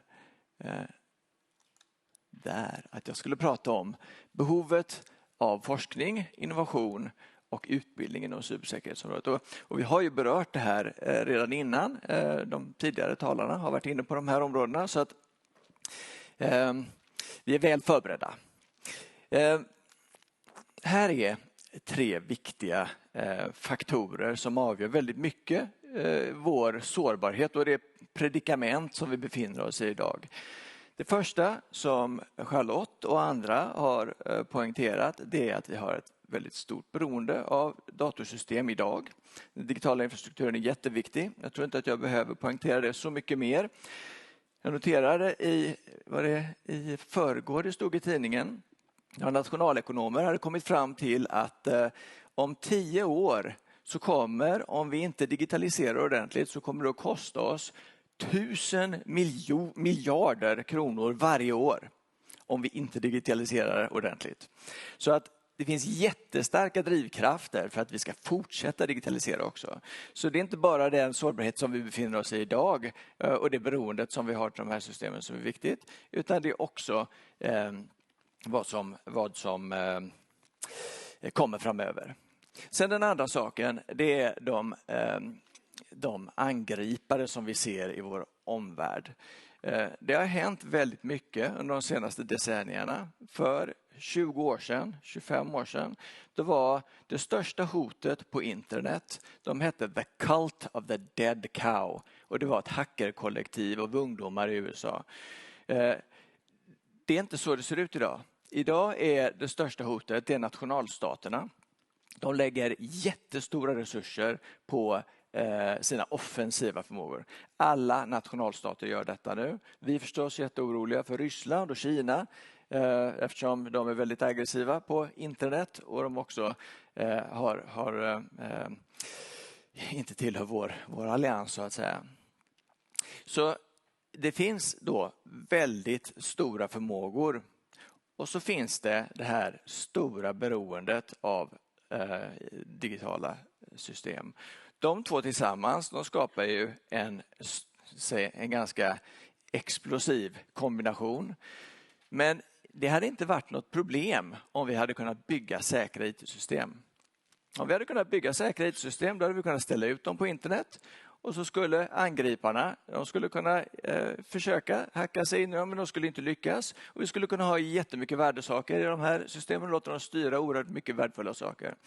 Om vi kunde bygga säkra system. Det är det som är vårt stora problem. Att vi kan inte bygga säkra system. Och från det så följer massor av bekymmer. Nu ska jag bläddra fram lite här. Så jag kan ta mig förbi några bilder här. Så att bygga säkra system, det är vad vi behöver kunna göra. Vi kan inte stoppa digitaliseringen. Vi kan inte heller, och vi vill väl inte det, vi kan inte heller stoppa andra stater för att utveckla offensiva förmågor. Men vad vi kan jobba på, det är just de här sårbara systemen. Och då finns det i princip 3 tidsintervall vi kan tänka. Det finns det vi kan göra här och nu, och det finns det vi kan göra längre in i framtiden. Och jag ska gå igenom dem allihopa, men på kort sikt så är det cyberhygien vi kan ägna oss åt.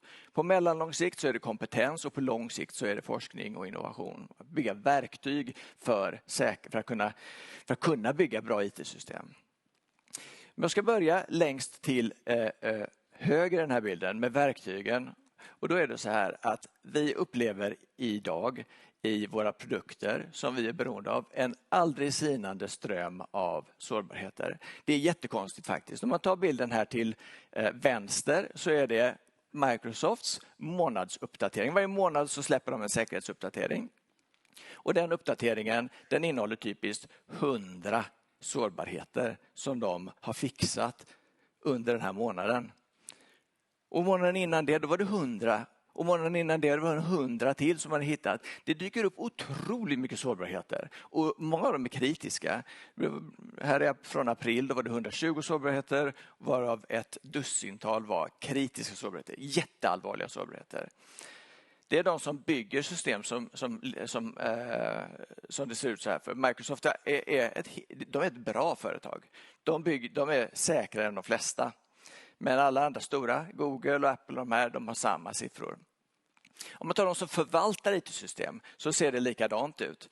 En organisation som är riktigt bra på IT-säkerhet också är den amerikanska försvarsmakten. De har ett sånt där bug bounty-program där vem som helst i princip kan rapportera in sårbarheter. Det har de haft sedan 2016 för de är väldigt framåt i cybersäkerhetsområdet.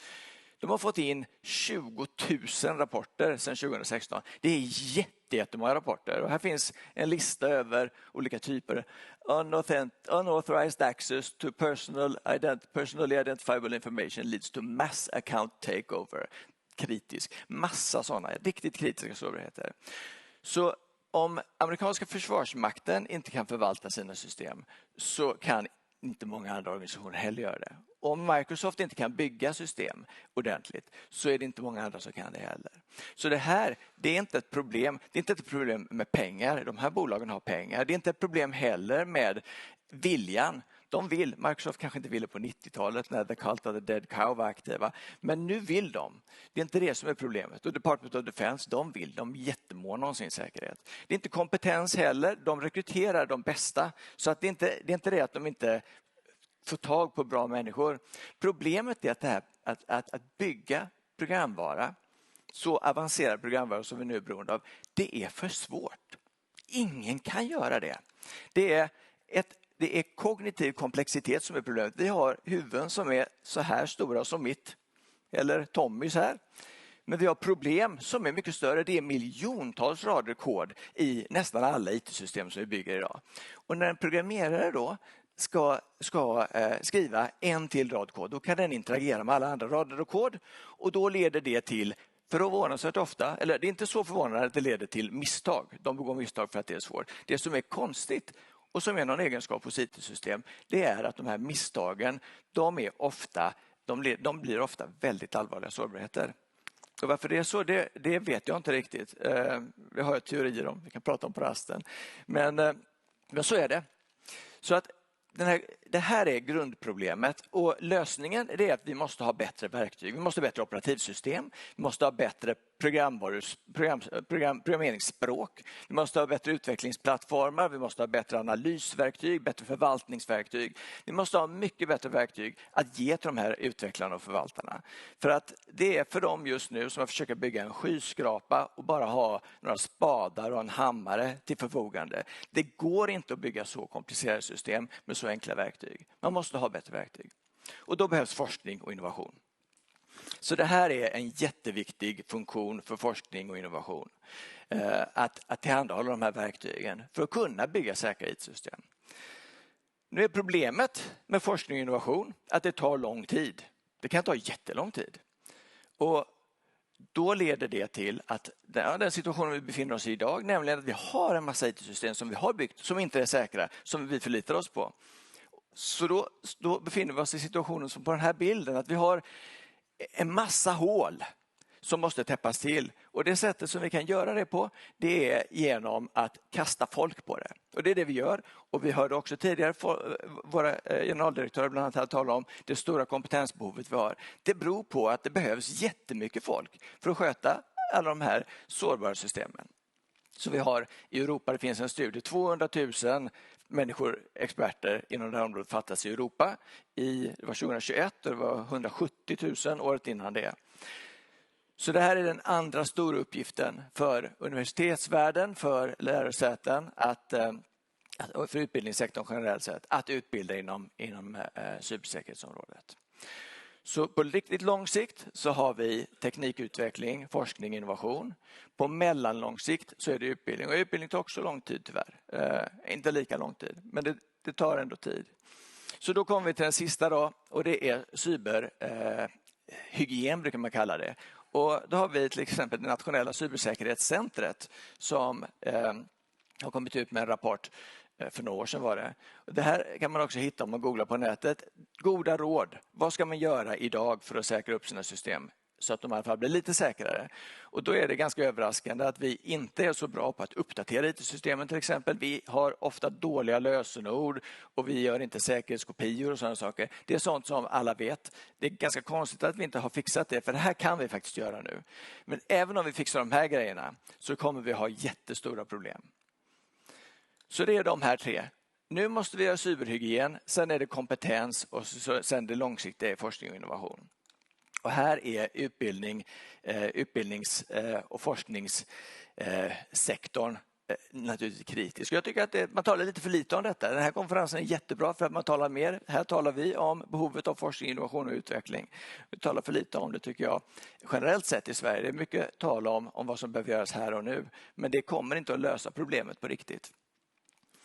Så detta är då behovet av innovation och forskning och utbildning inom cybersäkerhetsområdet. Och jag tänkte att jag ska också nämna någonting som Darja talade om tidigare här.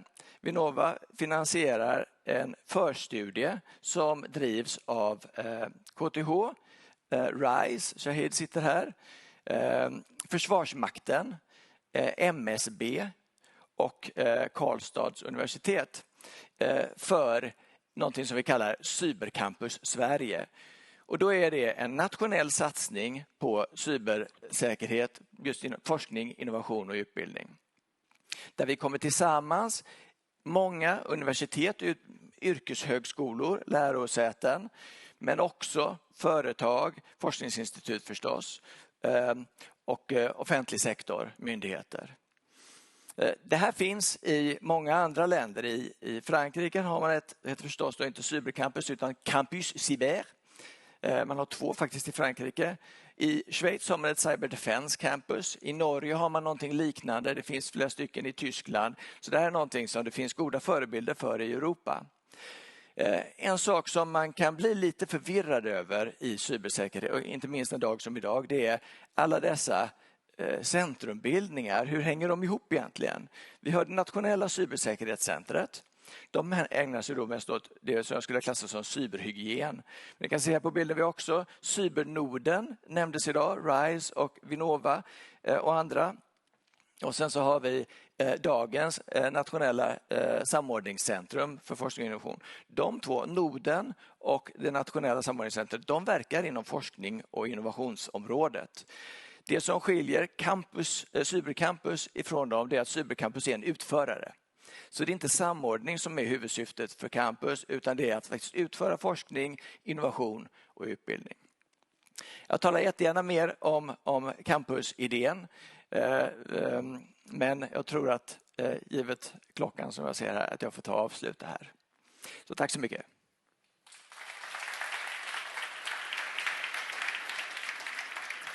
Tack så mycket Pontus. Vi kommer återvända till diskussioner bland annat om cybercampus lite senare när du ska vara med i en panel där. Men jag tänkte vad du pekade på här, det är ju som en brist på 200 000 personer. Det är ju ingen liten brist. Men jag tänkte också vad du sa att vi har en oändlig massa människor som jobbar med att lappa och laga de här systemen och se till att täta läckorna och luckorna. Är din tanke då att om man kan frigöra så att man bygger robusta system så behöver vi inte ha alla de här brandkårsutryckningarna utan de personerna frigörs då för? Ja. Alltså, jag tycker att det är onaturligt att ha så mycket folk som jobbar med cybersäkerhet. Cybersäkerhet är inte en produktiv verksamhet. Det är som en försäkring. Vi ska förhindra att någonting negativt händer. Men vi vill ju lägga alla resurser på att utveckla nya förmågor, att göra samhället bättre. Och det kan vi göra med digitalisering.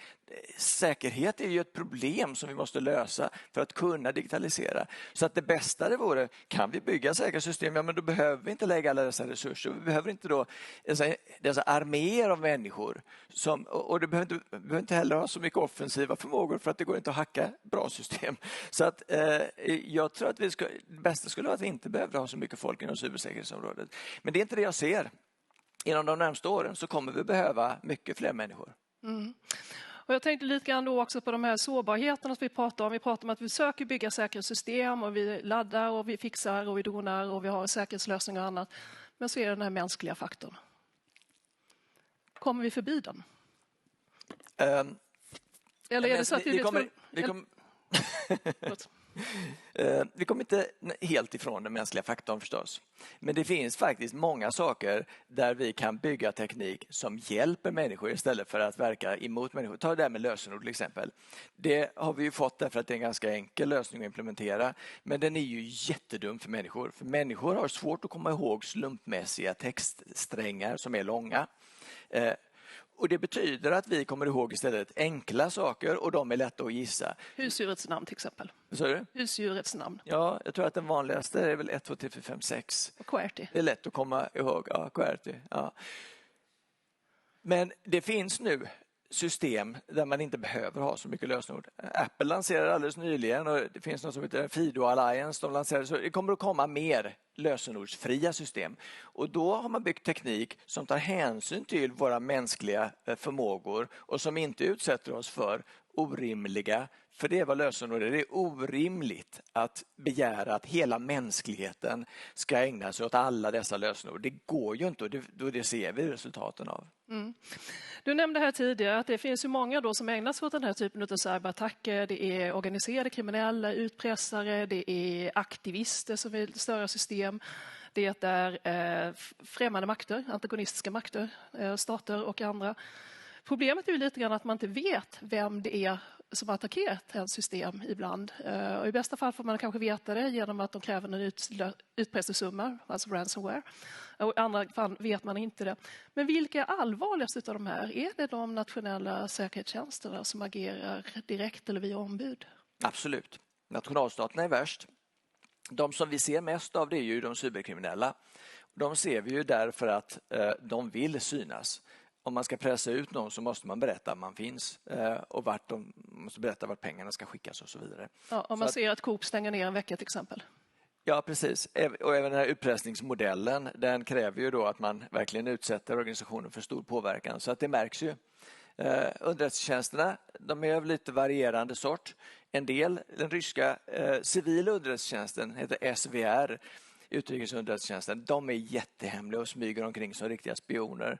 Den ryska militära underrättelsetjänsten, GRU, de är lite mer, de gillar att krossa och förstöra och så de syns lite mer, i alla fall i länder som Ukraina. Men det som är, då, trots att kriminella syns ganska mycket, och i Sverige så är det mest de vi har sett, så är det absolut så att nationalstaterna har de största förmågorna. Och de upptäcker Försvarsmakten och talar inte alltid om öppet till exempel, och MUST. Vi vet jättemycket om dem nu.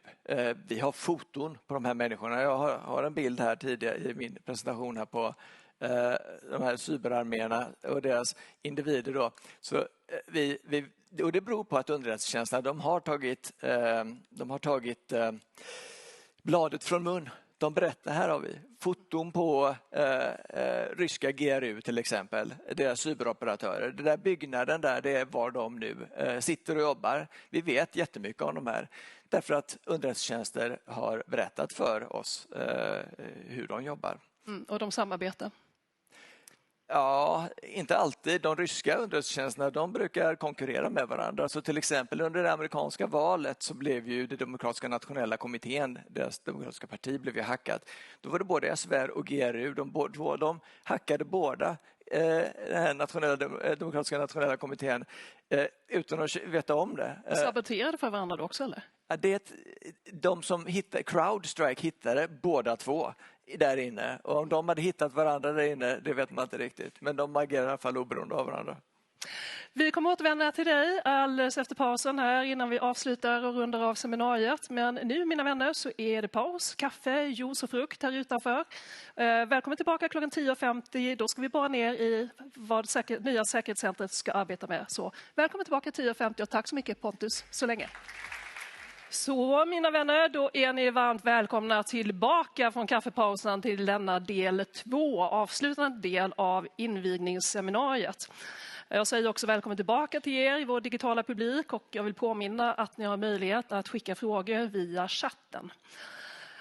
Vi har nu diskuterat inramningen till det här nya nationella säkerhetscentret och nu ska vi faktiskt borra ner lite grann vad är det de ska göra och vilka är det som ska göra detta.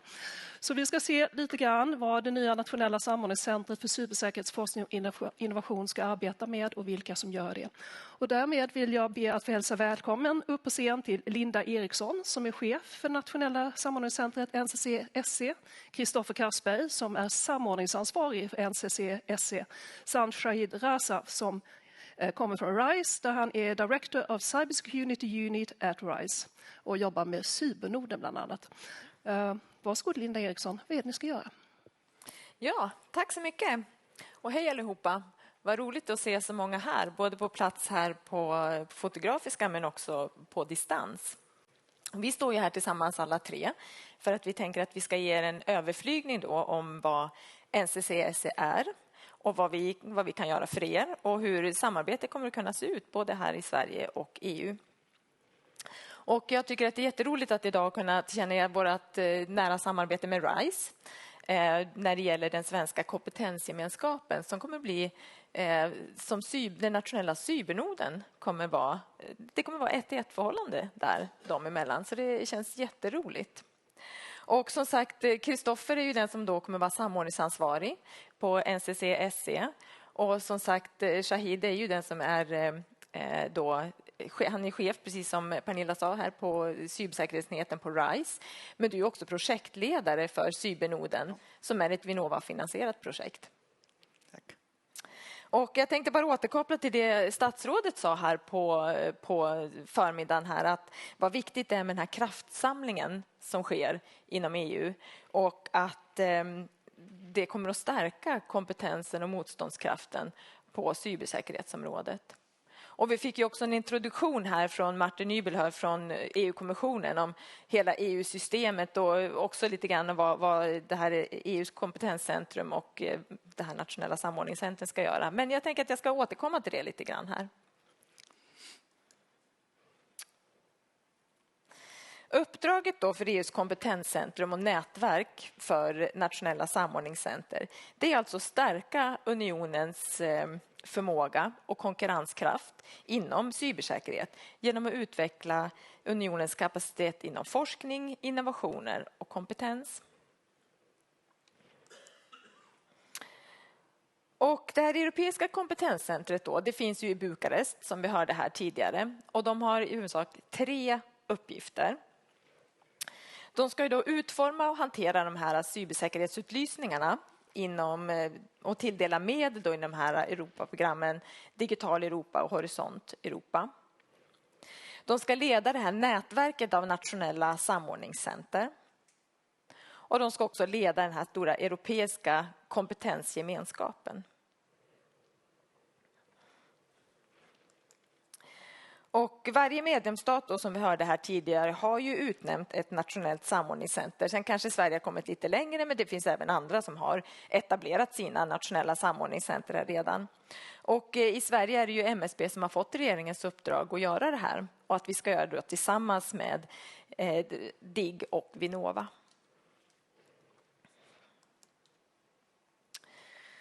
Och det här, sen håller man ju också på att etablera den här europeiska kompetensgemenskapen. Och som kommer bestå av behovsägare och kravställare. Och det kan vara till exempel från NIS-sektorerna som kan vara hälso- och sjukvård, transporter, energi och så vidare. Och utförare som forskningsinstitut, kan vara företag som tillhandahåller cybersäkerhetsprodukter och tjänster. Och NCC-SE då, ska vi se, ligger jag efter med mitt klickande möjligen? Så, nej. Och NCC-SE då ska ju samordna den här svenska delen av den här stora EU-kompetensgemenskapen. Och det kommer vi då göra tillsammans med RISE då, som kommer att ha, eftersom cybernoden kommer vara den svenska delen av kompetensgemenskapen. Och det kommer ju då göras såklart under NCC-SEs ledning.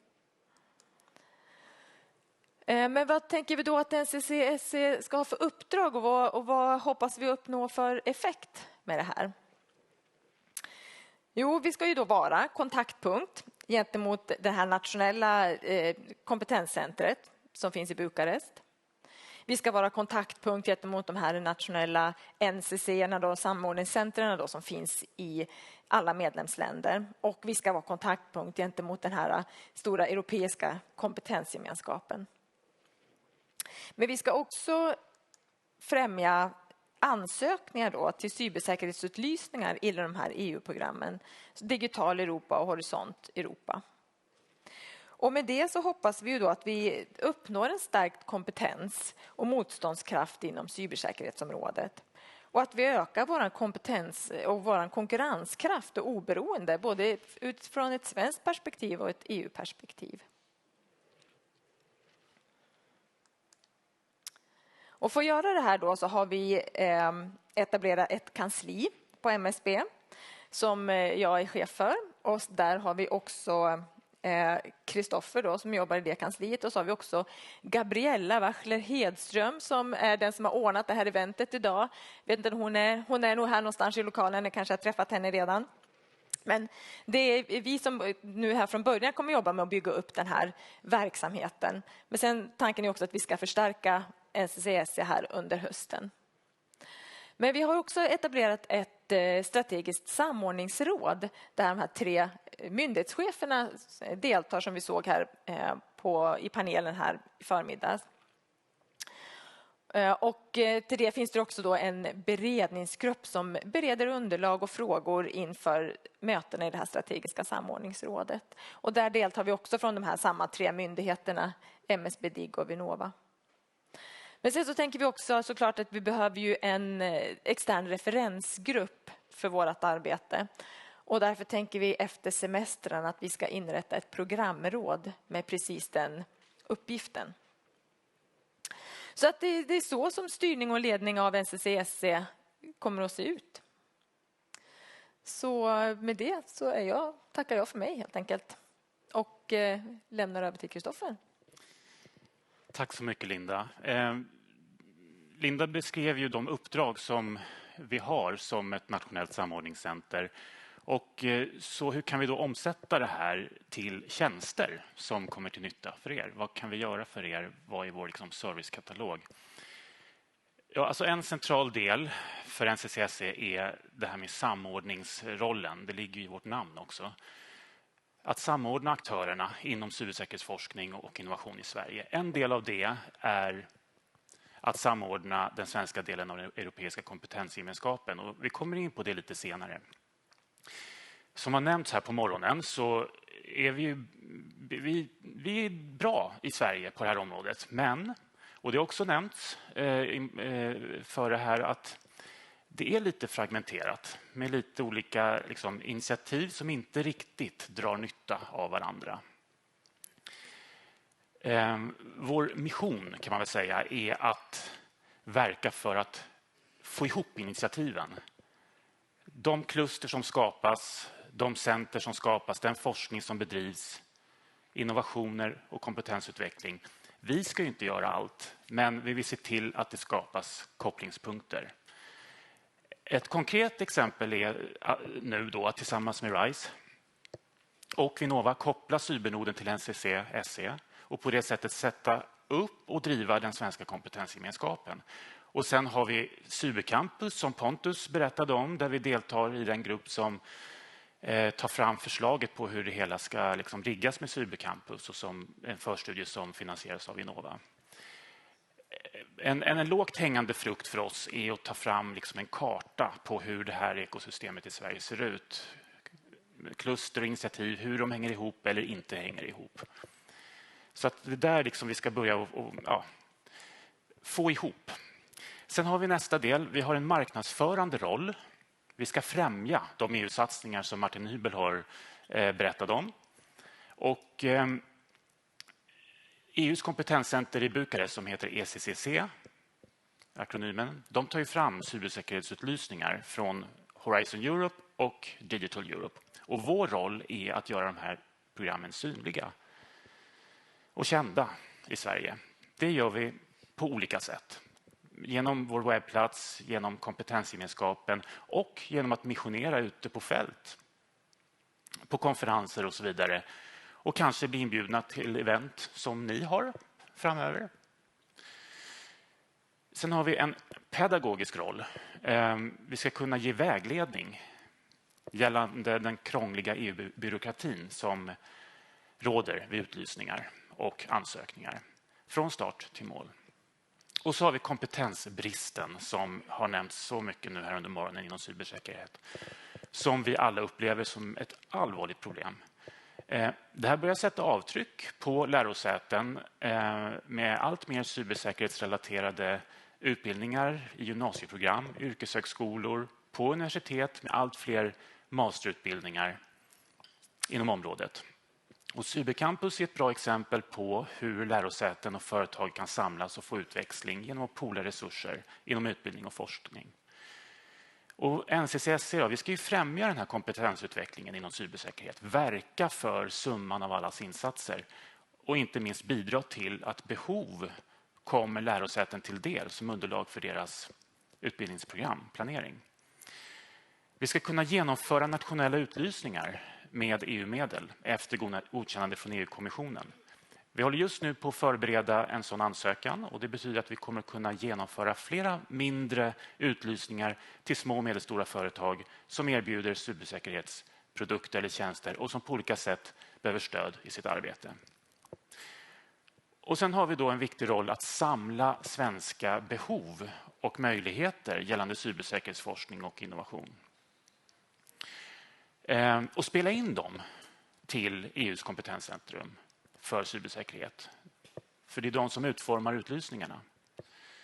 Det här gör vi då genom den svenska kompetensgemenskapen och andra nätverk som MSB leder eller deltar i.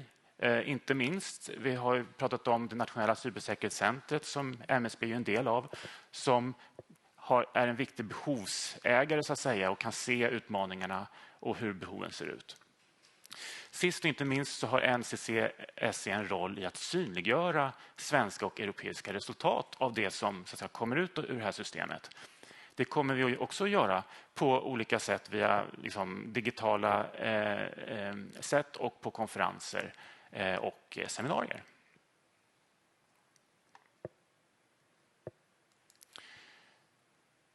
Ja. Nu lite närmare om den svenska kompetensgemenskapen. Vad handlar det om egentligen? Ja, det handlar om två grupper, behovsägare, kravställare, aktörer som möter utmaningar och har behov inom cybersäkerhet. Särskilt viktiga är då aktörer inom NIS-sektorerna. Vi ska kunna ha mer relevanta europeiska digitala innovationshubbar och relevanta EU-organ. Som NISA till exempel är med i kompetensgemenskapen. Och akademin och forskningsinstitut när det gäller utförare, den andra gruppen. Aktörer som erbjuder cybersäkerhetslösningar på olika sätt. Ideella organisationer, standardiseringsorganisationer etc. Och den här kompetensgemenskapen är ju då dels ett storforum, ska kunna erbjuda tematiska arbetsgrupper inom olika tematiska områden som molntjänster, IoT etc. Olika typer av innovationskonferenser, matchmaking-aktiviteter etc. Och då bidrar man på olika sätt när man är med i den här kompetensgemenskapen i det uppdrag som EUs kompetenscentrum och nätverket av NCC har. Man deltar i arbetsgrupper, man bidrar med sin kompetens och stödjer centrumet i att synliggöra projekt. Och så vad får man ut av det här då? Jo, man får tillgång till en svensk och europeisk mötesplats. En arena för dialog, för samverkan och samarbeten. Och man får möjlighet att lyfta behov och idéer och att ingå i konsortier, att liksom skapa och kroka an för konsortier för EU-ansökningar. Och man deltar i svenska och EU-arbetsgrupper och så kan man på ett övergripande plan påverka och framförallt så kan man ju bidra med sina behov och prioriteringar som man ser för innehåll i EU-program. Nu har vi då inlett ett samarbete med RISE om den svenska kompetensgemenskapen. Och jag ska nu lämna över ordet till Shahid som representerar Cybernoden. Vi kommer alltså ge RISE i uppdrag att i form av Cybernoden drifta den svenska kompetensgemenskapen inom ramen för NCCs uppdrag och ledning. Och Shahid, please give you this one. Yeah, thank you. Thank you, Christopher, and thank you, Lena, and thank you, Vinnova, thank you, MSB, and KTH. We see today that we are really merging our efforts in Sweden. My role today is to give you an overview of CyberNode, what it is, and how can we work together. So CyberNode, its mission is to increase cybersecurity research and innovation in Sweden. Martin and Stina are the coordinators of the node, and I am responsible as a project leader for the node and also helps in the coordination process. So this all started back in 2015 when a group in Regering, Connected Industry, they have conducted an internal study and came up with a few points. Some of the highlights are Swedish cybersecurity landscape is quite fragmented. We have to strengthen our capability, and sometimes it's hard to mix civil and military defense when it comes to cybersecurity. This led to a discussion between RISE and Vinnova. How can we address this? And we ended up conducting a pre-study back in 2018, where RISE for 8 months looked at different initiatives and proposed a structure for CyberNode and its goals and initiative road ahead. And then we continued this. First, it was 2 years initiative, and then in 2021, the node was quite successful in its operations, and we continue for 3 more years. And now I'm super excited that we are joining our forces on the NCC and the CyberNode side. If you look at the goals and the missions for the node, they are very similar to what the NCCs now are going to work with. One of the reasons was actually that RISE was part of the Concordia project, which is a national European setup Martin mentioned in the beginning, And this Concordia was one of the pilot projects to develop a structure and roadmap, both on the education and research side, for EU and this European Center and also NCCs. So it ended up in these missions. We have to, bring together industry, public sector, academia. We have to strengthen our innovation ecosystem, and we have to support, industry. We have to work on the initiatives that help Sweden grow, Swedish industry grow outside and sell more product and services. And last but not least, to work for European money. How can we bring funding in a more, coordinated way? So in order to achieve these goals, Nord has established different working groups, and each focused on individual, let's say, expertise. On a very high level, it's working on the gathering different cybersecurity needs and competences, and then also working on risk analysis, IoT security, security in 5G, threat intelligence, AI and cybersecurity, SCADA systems, security, cryptography, and privacy by design. And there are at least 5 groups which are being formed. So this picture shows one of the meetings we recently had on the SCADA system, where Samin, I am sure she's here, she organized this in Linköping together with FOE. So how can you become a member? Just simply go to cybernode.se, and there's a button, Become medlem. And you fill a simple form, and Martin most probably will come back to you with further information on how what's next. Today we have 130 plus members, mostly from Swedish industry, but also from regions, from academia, and also MSB and other actors are part of this node. So again, I must say that this is really a great that we can work together, and we can build the NCC in Sweden on what we have today, and then Nord would love to work under MSB's NCC initiative. Thank you. I hand over to Christopher. Thanks a lot, Shahid. Det ska bli roligt att kroka arm mer och få utväxling av det som ni redan har byggt upp och koppla det till NCCSC och det europeiska ekosystemet.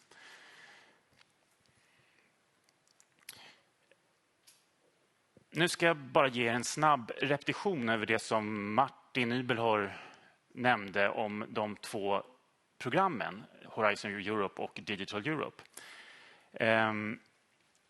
Och framförallt lite tider för när utlysningarna är öppna. Om vi börjar liksom med Horizon Europe här. Det är ju ett program som fokuserar på forskning, om man grova liksom så här, att om man sammanfattar det. Det är ett program som pågår, och vi har för 2022 så är det utlysningar som öppnar nu i slutet av juni, 30 juni, och stänger den 16 november. Och det är 4 delar, kan man väl säga, som det handlar om inom cybersäkerhet. Om vi tittar på den första delen där för 2022, så, och det var här, där beskrev Martin lite övergripande, förväntade utfall från den här första utlysningen är till exempel metoder och prototyper för ökad beredskap mot störningar och robusthet i digitala infrastrukturer i Europa och bättre förutseende gällande hot och risker. Sammanfattningsvis. Den andra delen, om vi tittar på förväntat utfall då, är till exempel verktyg för att försäkra sig om att komponenter från tredje part och öppen källkod är fria från sårbarheter och skadlig kod. Och metoder och processer för att göra digitala leveranskedjor säkrare. Och det tredje området, så att jag tittar på rätt bilder här, det är så många monitorer. Det är att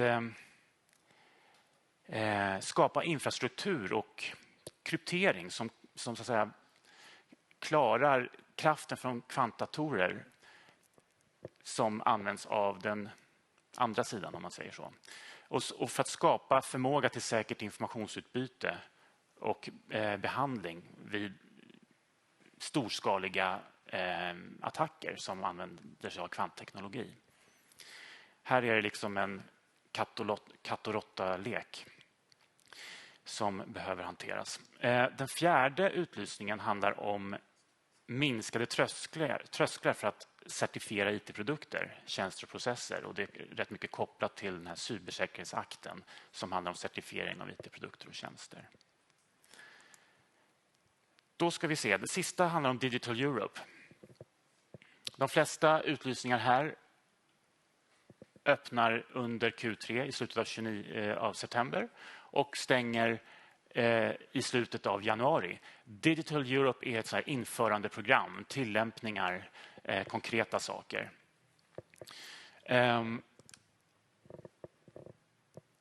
Jag ska bara nämna det att när det gäller sjukvårdssektorn så är det ett program som redan nu håller på att stänga. Men i övrigt så är det de här delarna som det handlar om, som också Martin nämnde.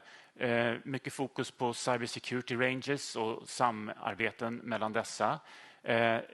Security Operation Centers, att premiera det och skapa kopplingar. Att säkra 5G, säkerhet i 5G-lösningar och att stödja små och medelstora företag i deras arbete med att synliggöra sina lösningar. Och cybersäkerhet i hälso- och sjukvårdssektorn som håller på att stänga. Och den andra delen här handlar om att stödja aktörer att efterleva cybersäkerhetsreglering. Och då är det bland annat stöd till NCC-erna, att sätta upp sina centra, stöd till kompetensgemenskapen på EU-nivå och stötta aktörer som ska efterleva NIS-direktivet på olika sätt och test- och certifieringskapacitet. Och målsättningen är ju då aktivt svenskt deltagande i EU-utlysningar, ökad kunskap och kompetens inom forskning och kompetensutveckling, närproducerade lösningar som bidrar till Sveriges konkurrenskraft och inom området och det viktiga då, lösningar och förmåga som ökar cybersäkerheten i samhället. Tack. Tack så mycket, Kristoffer. Vi hörde ju här tidigare att Martin Übelhör pratade om vikten av den här typen av nationella noder som då kan fungera för att underlätta kontakter med företag, och det gäller inte minst små och medelstora företag. Och jag vet inte riktigt hur många finns med här från företagssektorn, från privata näringslivet, upp med en hand. Ett par stycken där och ett par stycken där. Kan jag få någon person med en mikrofon här?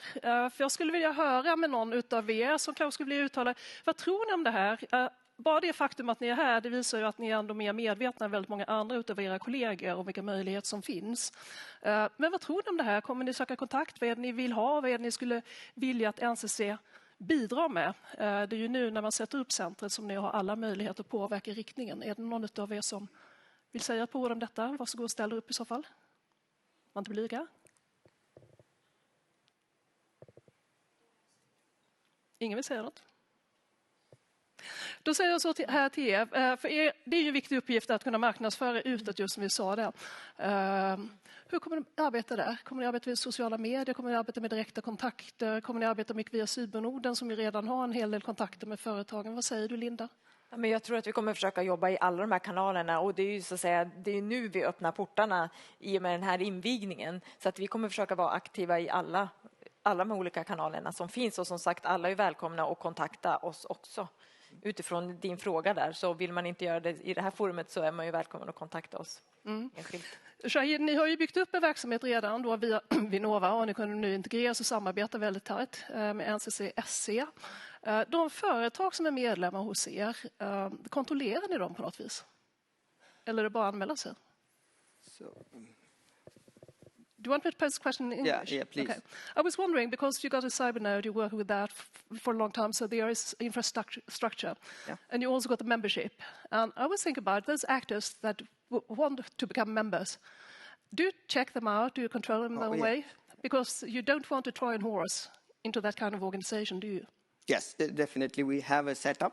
When you apply for it, there is an internal group who look at the background. It's not, cleared by SEPO, so to say, but you have a due diligence. For example, a Swedish company established in Sweden. So the baseline is that any company that has some activity within Sweden other than just sales, even if they're an international company, we welcome them. And there is a process. Martin and the team, they look at them, and if there is any suspicious, and then we discuss more with them.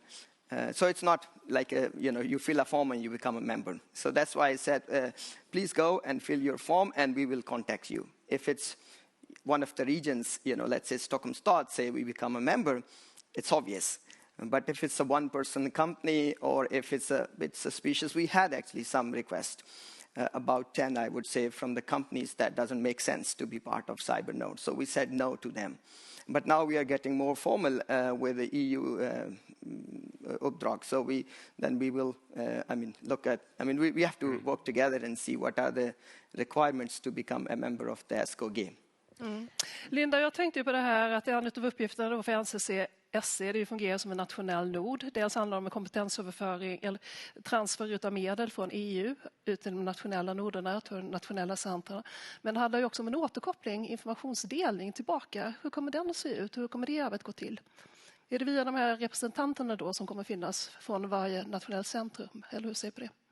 Ja, jag tror, om man tänker här hemma, så Kristoffer, du får väl fylla på här då, så tror jag att mycket av den här samverkan och informationsdelningen kommer ske inom ramen för cybernoden. Det är där vi ser liksom att samverkan kommer ske till största del. Sen får vi vara så att säga, den här länken till hela EU-perspektivet och både ta med oss behov och frågeställningar dit så att säga också tillbaka. Men jag skulle säga att det är cybernoden som den största delen av samverkan sker och informationsdelning. Så är det. Så det är mycket kraft som kommer läggas där. Och samtidigt så är det inte mer att det ska bli en exklusiv klubb. Så vi ska inte stänga ute andra aktörer. Utan vi kommer ju som NCC att vara ute och missionera, liksom, som vi sa. Liksom, och söka upp science parks och andra typer av kluster där man kan få utväxling för de här frågorna. Så att vara med i kompetensgemenskapen är en väldig fördel för aktörerna.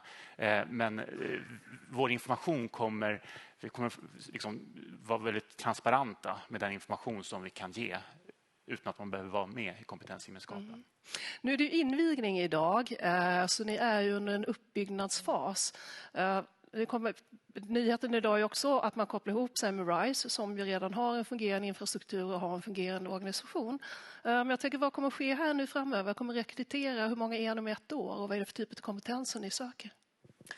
Ja, vi är ju några stycken idag. Så får vi se som sagt hur stort det här kommer att bli. Men det vi framförallt kommer resursstärka med under hösten är ju alltså resurser som kan hjälpa till och vägleda och så att säga, hjälpa till hur man söker medel från de här olika programmen. Att det är där framförallt som vi ser att vi kan lämna konkret stöd. Så att det är ju där vi kommer att resursförstärka nu, som sagt, efter semestrarna. Jag tänkte också på Martin Rybelhös sa det. Han sa att det blir mycket lättare nu för företag, svenska företag, små och medelstora företag när man är baserad i Stockholm. Men är det ju så att alla företag inte är baserade i Stockholm. Hur ser ni till att kunna nå ut över landet? Ja, men jag tänker vi är ju digitala. Så att jag tror att vi kommer att kunna nå ut på ett bra sätt faktiskt. Ja, det kommer vi. Och vi kommer som sagt vi kommer ute på roadtrips. Liksom. Vi kommer vara ute i fält. Vi kommer att söka upp på ett resurseffektivt sätt förstås. Men, så att... för du nämnde ju Science Park till exempel som finns runt om i olika delar i landet. Ja, precis. Yes. Och sen så skapas elektroniska digitala innovationshubbar som också är en del av det här systemet kan man säga. Och det blir liksom kraftsamlingar mellan science parks som man kan nå ut ännu bredare. Och Shahid Reza, i och med att man nu etablerat det här samarbetet och att det nu är officiellt, vad ser du som din förändrade uppgift? Är det någon förändrad uppgift eller kör ni på som tidigare? Alltså med lite mer pengar. You understand my question? Ja. So what will you say? What will happen to you? What will you do next? I think one thing that we really missed, Sweden, we are not really good in going for EU funding. And one of the main reasons that we don't coordinate projects.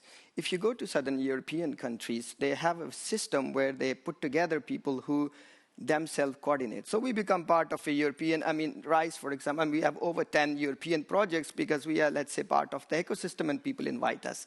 But we have to set up within NCC and campus to organize activities where we coordinate projects towards, and that's the one clear way to increase our,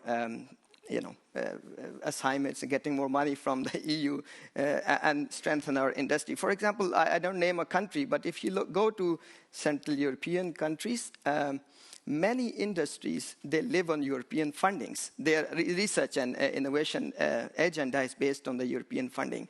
This is not a culture in Sweden. And I think these programs and CyberNode, and also together with NCC, one of the mission is to actually set some sort of structure that we also coordinate. And we, take a lead in this space in the European. Och med det tror jag säger tack så mycket till Linda Eriksson, tack Kristoffer Karsberg och tack Shahid Razov. Vi kan väl ge dem en varm applåd.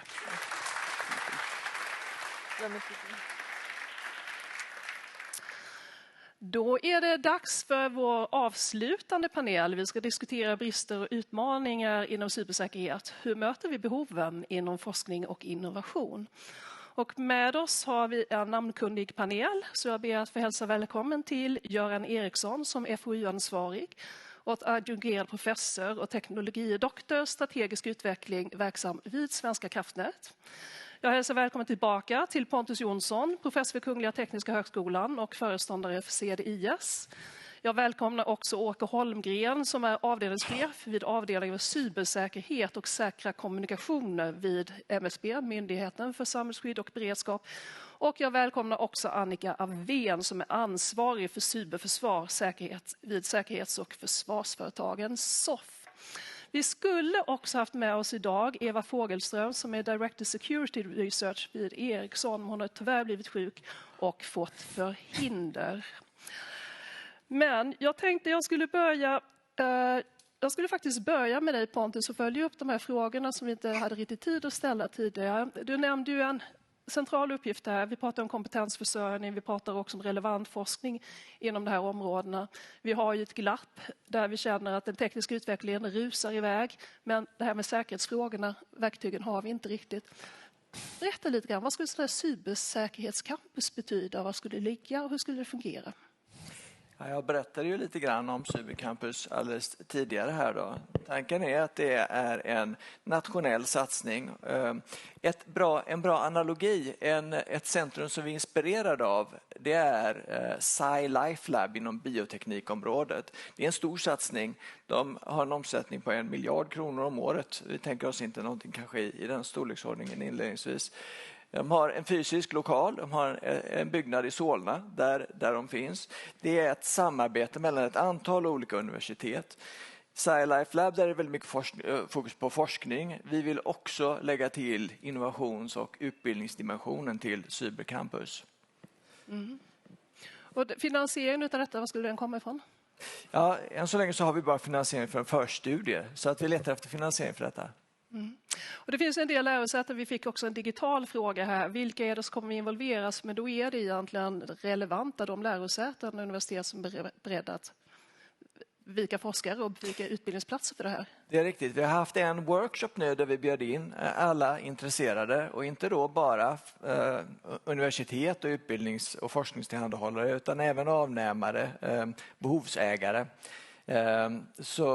Och där dök det upp ett antal, Chalmers och Linköping och så vidare. Så vi kommer nu ha en serie med workshops under hösten där vi också då bjuder in alla relevanta parter att delta i utformningen av den här cybercampus-idén. Så att vi vill vara så inkluderande som möjligt i den här processen. Poängen det är att vi ska bygga någonting som är nationellt och gemensamt. Och det är någonting som jag tror att vi behöver. Mm. Jag tänkte Göran Eriksson, du är ju FoU-ansvarig vid Svenska kraftnät och du är en av de så kallade behovsägarna. Vi pratar ju mycket, och man pratar väldigt mycket i näringslivet också om behovet av kompetens. Vi har svårt att finna kvalificerad kompetens överhuvudtaget. Hur är det när det gäller den här cybersäkerhetskompetensen? Hur klarar ni den försörjningen och vilken syn har du på cybersäkerhetscentret campus till exempel?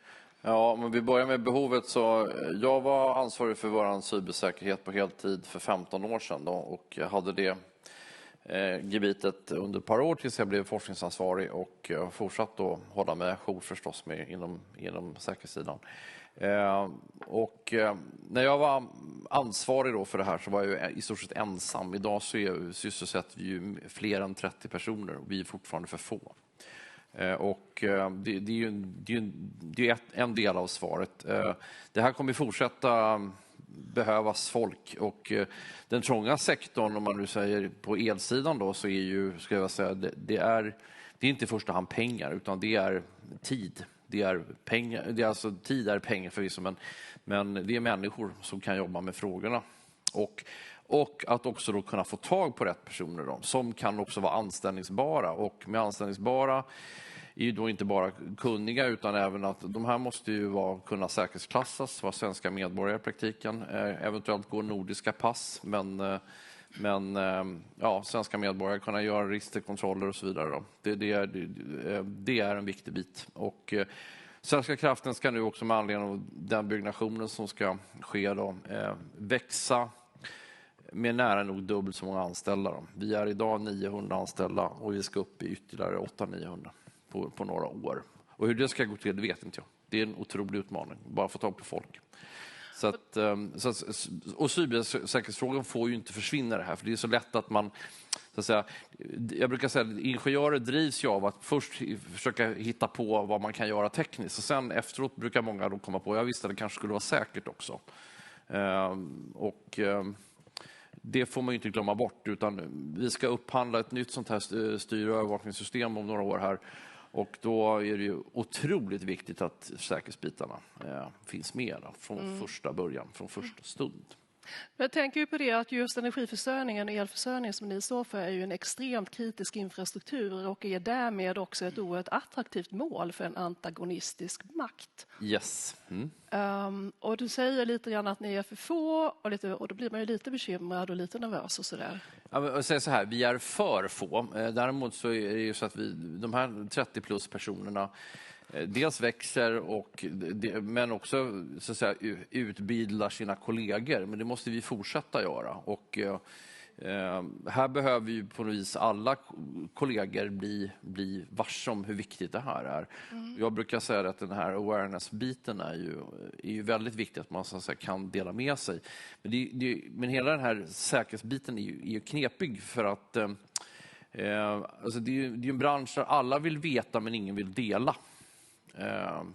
Det är ju inte så att man knackar på hos grannen och berättar att 17, jag blev blåst, jag blev av med 100 000 på internetbanken. Liksom. Men däremot så knackar man gärna på hos grannen och berättar att det var någon som slog sönder källarfönster hos mig. Så att det är liksom en bransch som är liksom skämmig å ena sidan då att berätta vad som har hänt. Men man måste på något vis försöka dela med sig. Och där finns ju, och jag är helt säker på att olika branscher har sina olika informella nätverk. Det vill säga man inte håller på att skicka mejl och inte håller på att skicka meddelanden som är skrivna, utan man faktiskt har kontakt, alltså fysiskt, eller man ringer eller krypterade telefoner. Och sånt.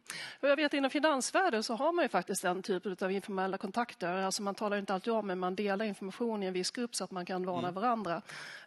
Så det blir kanske lite mindre skämmigt och man vill ju kanske inte skada varumärket heller med tanke på det. Skulle det vara en bra sak om man hade som i USA, som vi hörde tidigare om här, att till exempel Försvarsmakten hade någon nod dit man kunde anmäla den här typen av attacker? Vi hörde ju tidigare. Ja, alltså någon typ av anmälningsmöjlighet skulle och du kan anmäla det på kanske anonymt eller på något vis då, absolut. Jag har inte tänkt på frågan, men att på något vis kunna samla ihop erfarenhet och bygga erfarenhet. Det finns ju en person som jag tänker på i USA just som brukar skryta med att han har så många case på i sitt inte sitt CV men i sin databas liksom. Och han har samlat på sig erfarenhet över 15 års tid då. Och det är klart att ju mer man lär sig desto mer förstår man. Men som Pontus antyder här så är ju också jag menar, skurkarna är ju liksom för oss. Annika Wen, du ansvarar för cyberförsvar på säkerhets- och försvarsföretagen SOFF. Och det är ju en rätt grannlaga uppgift, för ni är ju också väldigt attraktiva mål för utländska säkerhetstjänster till exempel. Hur arbetar ni och vad är det ni ser att ni skulle behöva stöd och hjälp med? Ja, tack så mycket. Jag tycker att det har återkommit ganska många gånger under dagen, konferenser. Vi har hört flera har nämnt att det här nya samordningscentret, koordineringscentret, ska stödja näringslivet. Och jag tyckte GDMSB var inne på det ganska bra i början, att hon pratade om semantik också. Att det är viktigt att vi pratar om samma saker och vi vet vad vi pratar om. När vi pratar om att stödja näringslivet, vet vi exakt hur vi ska stödja näringslivet och vet vi exakt vilket stöd näringslivet behöver? Det vet vi nog inte. Och du, Pernilla, du försökte ju på en fråga här, någon i publiken som vill ställa sig upp. Det förstår jag att man kanske inte vill göra helt oförberedd inför en publik och sändning och så vidare. Men då är det tur att jag är här som företrädare för näringslivet. Och 70% av de företagen jag företräder är just små och medelstora. Vi gjorde en studie för SOFF i höstas där vi tittade på hur ser utbudet ut inom forskning, innovation och utveckling, det statliga utbudet kring finansierade program och projekt, och hur ser behovet ut hos företagen för att se, ligger de här i linje med varandra? Och en av de intressanta slutsatserna som vi landade i var att nej, men de gör inte riktigt det. Det är ganska olika, det skiljer sig ganska mycket i vad som utlyses, vilken typ av tidshorisont de statliga projekten och programmen har. Finansieringen, det är kanske ganska stora summor. Tittar man på det behovet företagen har så är det snarare kanske en kortare tidshorisont. Man vill hellre ha mindre summor över de här mindre tidshorisonterna för att kunna förutspå vad kommer det här få för reell effekt. För tittar vi på det behovet vi har hos våra företag, då vill man gärna veta innan man går in i ett längre projekt att man faktiskt kommer få någon bra pullback ifrån det. Och ett av de exemplen där vi såg att det verkligen fanns en möjlighet att förbättra lite, det är just när man tittar på tillämpningsnivån. De projekt och program som utlyses idag, framförallt inom EU, ligger på en nivå av ganska grundläggande forskning, medan behovet hos företagen ligger på en liten högre TRL-nivå, där man snarare vill att det ska vara en typ av kanske produkt som kommer ut i näringslivet, kommer ut på marknaden lite snabbare. Och det är det vi behöver för att fortsatt kunna vara konkurrenskraftiga på det här området på en internationell marknad. Jag funderar lite grann då på det här. Vi pratar om små och medelstora företag. Vi hörde ju också tidigare att väldigt många startups de kommer inte vidare riktigt i finansieringen, i sin egen finansiering för att själva kunna växa organiskt, utan de köps upp av stora företag och ibland är det utländska företag. Hur fungerar det hos er? Det här är ju ändå rätt känsliga områden. Jag kan tänka mig om jag utvecklar en väldigt sofistikerad krypteringstjänst till exempel, så kanske vi inte skulle vilja att detta hamnar i kinesiska händer. Jag tycker det är jätteviktigt att vi någonstans agerar utifrån en gemensam strategi när vi tittar på vilken förmåga är det viktigt att vi i Sverige har för att kunna vara ett säkert samhälle. Och det egentligen inte bara inom specifikt cyberområdet, inte specifikt inom cyberförsvarsområdet, försvarsområdet. Det handlar livsmedelsförsörjning, det handlar typ av vilka viktiga metaller, allting. Vad behöver vi i Sverige för att kunna vara ett säkert samhälle och konkurrenskraftiga? Och där ser jag att vi behöver agera utifrån en gemensam strategi. Vi behöver göra en typ av analys där vi tittar på vilket behov har vi om vi tittar på Sverige som samhälle. Vilken förmåga har vi idag både inom privat och offentlig sektor? Vilken typ av finansiering eller resurser behöver vi från statliga initiativ? Och vilka typ av resurser har vi inte minst i akademin där vi faktiskt kan använda oss av för att forska oss fram till den typ av förmåga och det behovet vi har för att säkerställa att vi har kvar den inom den nationella marknaden. Hur tycker du samarbetet, diskussionen med akademin fungerar? Jag tycker att den funkar bra. Den konferens och den workshop som CEDIS och Cybercampus arrangerade i förra veckan, eller för 2 veckor sedan, det var alldeles utmärkt. Och jag tycker att det är precis det vi behöver göra. Vi behöver ha de här rent konkreta forumen där vi tittar på hur kan vi göra framåt. Och framförallt också hur kan vi agera på den svenska marknaden för att även påverka uppåt gentemot EU. Det var någon tidigare som nämnde det som att den här nya plattformen kommer att bli en portal. Och jag ser det ju som en förhoppning att den portalen funkar båda vägar. Dels att information förmedlas från myndigheterna ut till näringslivet, men också att näringslivet kan få förmedla sin information och sitt behov till myndigheterna så att vi sen kan påverka uppåt på EU. Mm.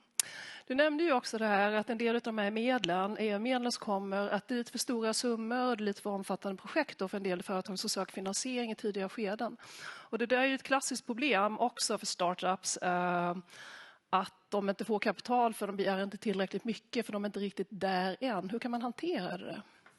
Det viktigaste är nog att göra tydligt i den typ av projekt, program, finansiering att man gör en typ av kostnadskalkyl och att antingen då det här nya samordningscentret, plattformen kan hjälpa till att stödja i att göra den typ av kostnadskalkylen. För det vet man inte alltid som ett startup.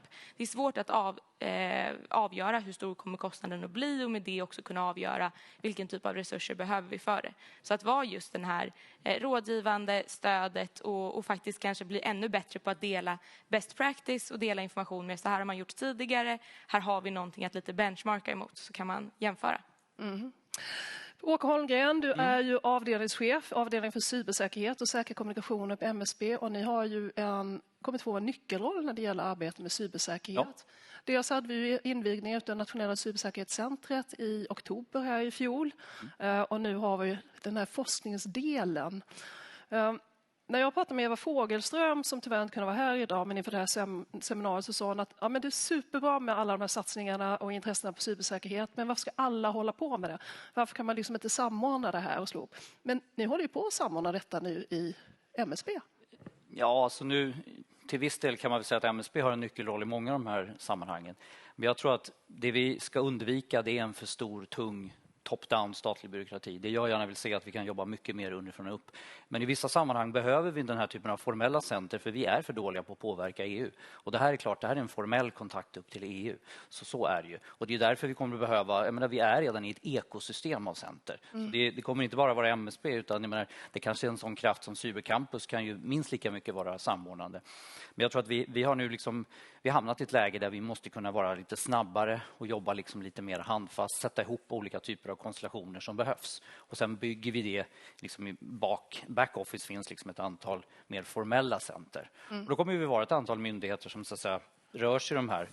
Och Pontus hade ju en bild som visar på, jag menar Cybercampus är en utförare för nationella cybersäkerhetscentret. Där jobbar vi mycket mer med incidenthantering, incidentkoordinering, de kanske lite hårdare frågorna. Här har vi fokus då liksom på en så att säga, forskning, innovation, ett annat tidsperspektiv. Så någonstans så är det väl egentligen inte brist på uppgifter i det här området. Men samordningen, den är helt avgörande här så att det här inte blir stuprör. Men jag tror liksom, det här är inte en one-man show eller det finns ingen agency for everything som löser det här. Svenska kraftnät, cyberkompetens är ju helt avgörande i många sammanhang. Kanske mer än MSBs. Ja, för jag tänker lite grann en sån här klassisk organisationsbyråkrat skulle kanske sitta och titta på de här olika centren och säga men varför slår man inte ihop allihopa? Varför ligger nationella cybersäkerhetscentret för sig, varför inte för sig men är separat och det här nu med forskningspengarna ligger separat och varför lägger man inte ihop allihop? Ja, så en del är ju att de har olika formella uppgifter. Jag menar, nu har vi ju en EU-struktur att anpassa oss men jag tror lite så här att vi kommer aldrig bli tillräckligt snabba om vi gör det. Jag tror inte staten är inte lösningen på det här problemet. Och det är inte mer stat vi behöver och mer så att säga, tung överbyggnad. Så att jag tror att vi har liksom passerat det läget där det går att lösa det här genom någon typ av så att säga, supercentral organisation och så fixar det sig. Däremot kan man ställa otroligt mycket hårdare krav på oss att det måste hänga ihop i toppen. Det gör det inte, men vi behöver mycket tydligare strategier. Vi behöver en stark intresse från regeringen i kompetensförsörjningsfrågorna. Det finns liksom, vissa verktyg finns bara helst högst upp i toppen. Men jag tror att vi måste liksom kunna acceptera och leva med att det här är en struktur där det kommer att vara lite olika spelare. Men man måste också ta lite så att säga ta eget initiativ här och jag hoppas verkligen att näringslivet kan genom SOF och andra aktivt trycka på oss och berätta vad som behövs. Vi har sådana här privatoffentliga forum sedan 10-15 år tillbaka. Men de fångar ofta de stora aktörerna. Det är inte små och medelstora som har varit den starkaste rösten. Så vi behöver ett större tryck här på liksom också vad konkret vill ni ha, så att säga. Så vad du säger är att vi har de här olika centra så, men det är mycket effektivare att arbeta nätverk horisontellt än liksom försöka samla dem i någon stor hierarki helt enkelt. Ja, men jag tror man behöver göra båda. Liksom. Man går inte upp mot EU och liksom, där är det den här portalen som vi nämnde, den går i båda riktningarna. Men där kan vi inte springa 1000 olika organisationer mot EU och lobba. Där är det bättre om man liksom för upp det lite strukturerat. Men jag menar, det är ju jätteviktigt för oss, till exempel Cybernoden, 130 plus företag och organisationer som är aktiva. Det nätverket är ju mycket starkare än om vi måste alltid upp och loopa med någon toppnod och sen ner. Så att det är kombinationen. Man måste ju också fundera på var inriktar vi och vad gör vi? Det är en mix. Jag skulle vända till Åke och Pontus också igen, när vi pratar just om kompetensförsörjning och så. Det är ju egentligen en klassisk fråga annars, en diskussion från näringslivet när man vill ha specialistkompetens, man vill ha utbildade ingenjörer, man kanske vill ha doktorer. Och då är frågan, kan näringslivet vilja formulera sitt behov mot akademin och akademin håller emot lite grann, säger vi forskningsriktare, ni får själva svara lite grann för den här specialutbildningen. Och då skulle jag fråga dig, Åke, jag skulle fråga dig då, när ni för era diskussioner om akademin, hur specialiserade begär ni då att akademierna vilket specialiserat begär ni att akademierna ska ha och vilket fortbildningsansvar, adaption har ni själva? Nej, men så här, vi gör sådana saker som traineeprogram och försöker fort och vidareutbilda oss internt och så vidare.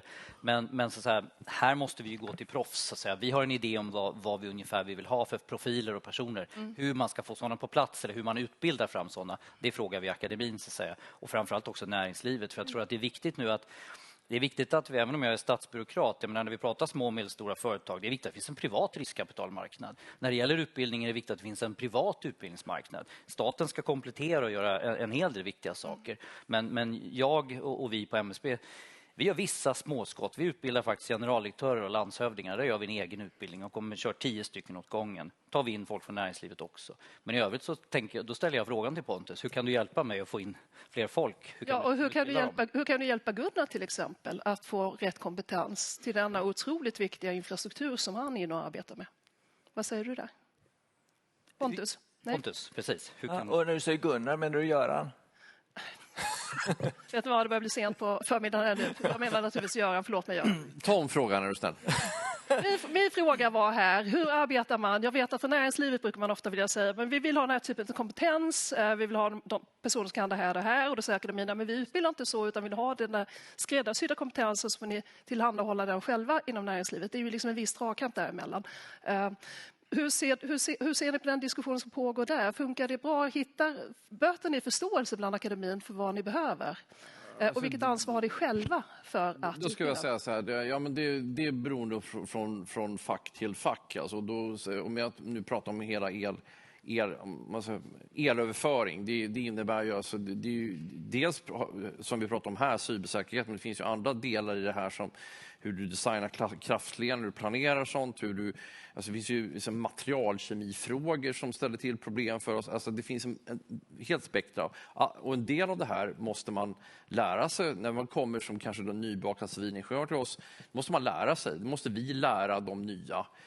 Och det bygger på att vi har så att säga, seniorkompetens i huset hos oss.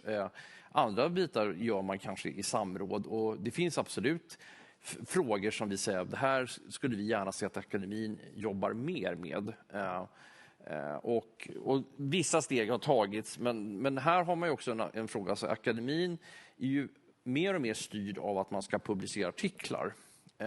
Och det är det man mäts på. Och det kanske inte industrin då alltid liksom är lika intresserad av. Så då gäller det att man hittar, om man jobbar tillsammans måste man hitta frågeställningar som är både så att säga, tillämpbara, industriellt gångbara men även publicerbara. Då. Det är ju en viktigt sätt att samarbeta. Då. Sen behöver vi ju bli fler. Just nu så håller ju branschen på att snora av varandra. Så jag menar, om Åke har för många byråkrater hos sig så kan jag absolut tänka mig att anställa några stycken. Och de flesta är ju inte byråkrater. Ja, men vi har fått några som... Ja. Och det är också, apropå byråkrater, så är det viktigt att vi ägnar mer tid åt de facto lösa frågorna än att administrera ihjäl oss. Liksom. Det är ett medskick faktiskt, när man nu bygger strukturer och annat, för till slut så är det så att kultur käkar struktur. Då. Och där har vi den där klassiska dragkampen Pontus, där man från näringslivet förväntar sig till akademin att vi vill att vi ska leverera färdig personal så vi bara kan stoppa in i våra organisationer. Och ni säger att det är inte riktigt universiteten eller akademins uppgifter. Hur hanterar vi det här? Ja, men då skulle jag säga att det är precis så att i akademin, vi har inte hittills sett som vår uppgift i så stor utsträckning att vara snabba i att svara mot utbildningsbehovet som finns. Universitet är långsamma organisationer, vi har inte jättebråttom, vi är också ganska inifrån styrda så att saker tar tid. Vi har också de här stora programutbildningarna, utbildningen sker till exempel KTHs nya masterprogram i cybersäkerhet. Det är 1000 som söker, vi tar in 50 nu. Om 5 år kommer 30 ut ungefär för att en del faller av på vägen. Så det blir ganska långsamt om man gör så. En sak med cybercampus som vi vill åstadkomma är, vi vill ta in yrkeshögskolor också och hitta nya sätt att utbilda på och att samverka kring utbildning så att vi har livslånga lärare som en del av och integrerat i också det akademiska. Så att vi inte nu har, jag tror att vi är inte optimala i hur vi erbjuder utbildning inom det här området. Och det som är ett problem för oss i Sverige idag är att vi har rätt så bråttom. Vi har vaknat sent till cybersäkerhetsproblemet och nu måste vi ta itu med saker och ting. Och det här är då krävs det olika typer av extraordinära satsningar. Om vi hade startat som Estland 2007 då hade det kanske kunnat vara en del av ordinarie verksamhet mer. Men nu måste vi göra extraordinära satsningar och jag tror att det är en anledning till att vi ser till exempel olika centrumbildningar och campus och initiativ. De kommer precis som Åke säger, de kommer underifrån för de måste till snabbt. Vi kan inte styra allt det här uppifrån och det ska gå snabbt. Så att jag tror att Åke har helt rätt i att i den här tiden som vi befinner oss i, då det kan vara lite rörigt men det är mycket bättre att det är lite rörigt och att det händer något än att det är välorganiserat och att det går långsamt. Det här trögheten som du berättar om när det gäller universiteten, att de är lite långsamma och lite tungfotade och så. De har ju pratat på andra områden. Nu nämner ju här att man skulle komplettera med yrkeshögskolor som innebär att man kanske kan få ut folk lite tidigare och inte ha samma höga krav som på en ingenjörsexamen till exempel. Men det finns också en diskussion om påbyggnadsutbildningar. Du använder kanske ingenjörer eller akademiker som redan har en grundutbildning och så lägger du på en 1-årig utbildning. Är det någonting som ni skulle kunna arbeta med där i Cybercampus? För det skulle innebära att man fick ut folk mycket snabbare. Ja, absolut. Vi har Gunnar Karlsson sitter här någonstans, en av mina professorskollegor. Han har ett jättebra förslag på en masterutbildning i cybersäkerhet för folk som inte har den vanliga tekniska bakgrunden. Och det är en typ av påbyggnadsutbildning som om man är ekonom eller man har en annan typ av utbildning så kan man läsa till ett sådant masterprogram. Så att hitta nya och innovativa utbildningsmöjligheter, det är också någonting som är superviktigt och som vi i Cybercampus ser som att där kan vi ha en organisatorisk form som är lättare att managera än ett klassiskt universitet. Inom universitetsvärlden så det händer ju saker också, till exempel vid KTH så utbildar vi ju cybersoldaterna. Det är ju en ny aktivitet för oss och där vi försöker vara så snabbfotade som vi kan. Det är inte, tror jag, i de volymerna som vi skulle behöva utan vi behöver göra mycket mer men vi försöker i alla fall inom universitetsvärlden. Och det är ju samarbete med Försvarsmakten som ni gör det. Det är i samarbete med Försvarsmakten som vi gör det stämmer det. Skulle tycka det var urkul att gå en sån där 1-årig cybersäkerhetspåbyggnadsutbildning. Jag hoppas att fler nappar när ni kör igång med det.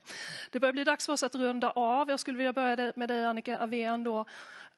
Vad ser du som den viktigaste uppgiften när det gäller svensk cybersäkerhetssamarbete framöver? Och då tänker jag brett och det handlar kanske inte bara om centrets uppgifter utan vad är det viktigaste utmaningen vi har som du ser? Jag tycker vi har varit inne på det många gånger nu i det här panelsamtalet också. Men det är någonstans att försöka agera utifrån en långsiktig strategi. Pontus var inne på det nu här sist också. Att vi faktiskt tittar på både när vi pratar kompetensförsörjning, utbildning, forskning, teknikutveckling. Att vi utbildar, forskar och kompetensförsörjer efter det reella behovet. Att vi inte bara ser till att, som sagt, att vi identifierar vad är behovet, vilken förmåga har vi idag och vilka resurser behöver vi för att kunna lösa behovet. Det tror jag är det absolut viktigaste. Åke Holmgren, hur ser du på MSBs uppgifter på det här området inom det närmaste året?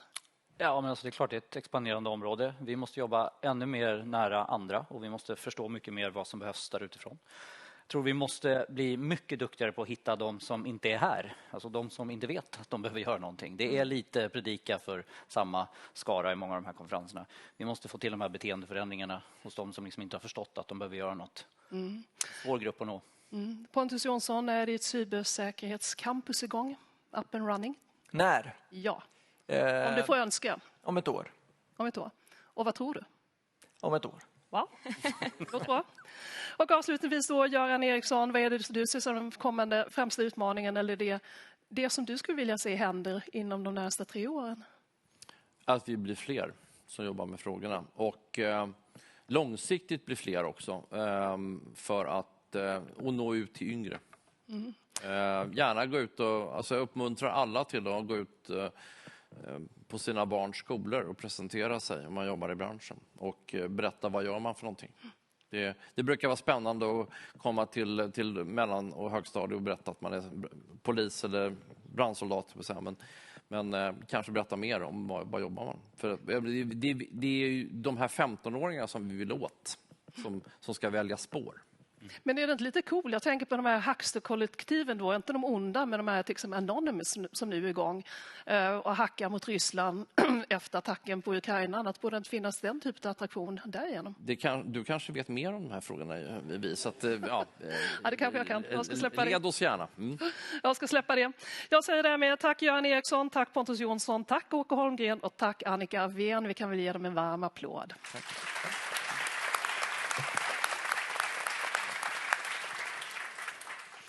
Och därmed, mina vänner, så börjar det bli dags att runda av det här seminariet. Jag blev själv lite mosig i hjärnan, så jag ber hemskt mycket om ursäkt till Göran en gång för att jag kallar dem fel namn. Jag ska be att hälsa välkommen upp igen på scen till Linda Eriksson, som ju är chef för det här centret. Egentligen så borde vi ha haft ett sineband här, det borde vi inte haft det. Och så skulle du haft en stor sax och så skulle du klippa och så skulle du säga att härmed Sveriges nationella samordningscenter för cybersäkerhetsforskning och innovation högtidligen invigt. Men nu har vi inte det, utan nu får vara en symbolisk åtgärd. Så härmed förklarar vi det invigt. Hur går ni vidare? Vad gör ni nu? Ja, men i och med det här som jag sa tidigare så öppnar vi egentligen portarna för vår verksamhet. Så vi ser ju fram emot att ha alla de här olika dialogerna och få höra vad är det ni ser att vi kan hjälpa er med och så att vi kan mötas i de här olika arenorna. Och jag tänker på er som var från de här privata företagen och var lite blyga här och inte kanske ville prata när jag kastade ut frågan. Ni har ju faktiskt möjlighet att prata med Linda nu. För nu är det dags för en mingellunch. Så passa på att mingla, prata med varandra, utbyta idéer och njut av dagen. Och tack så hemskt mycket för att ni kom hit.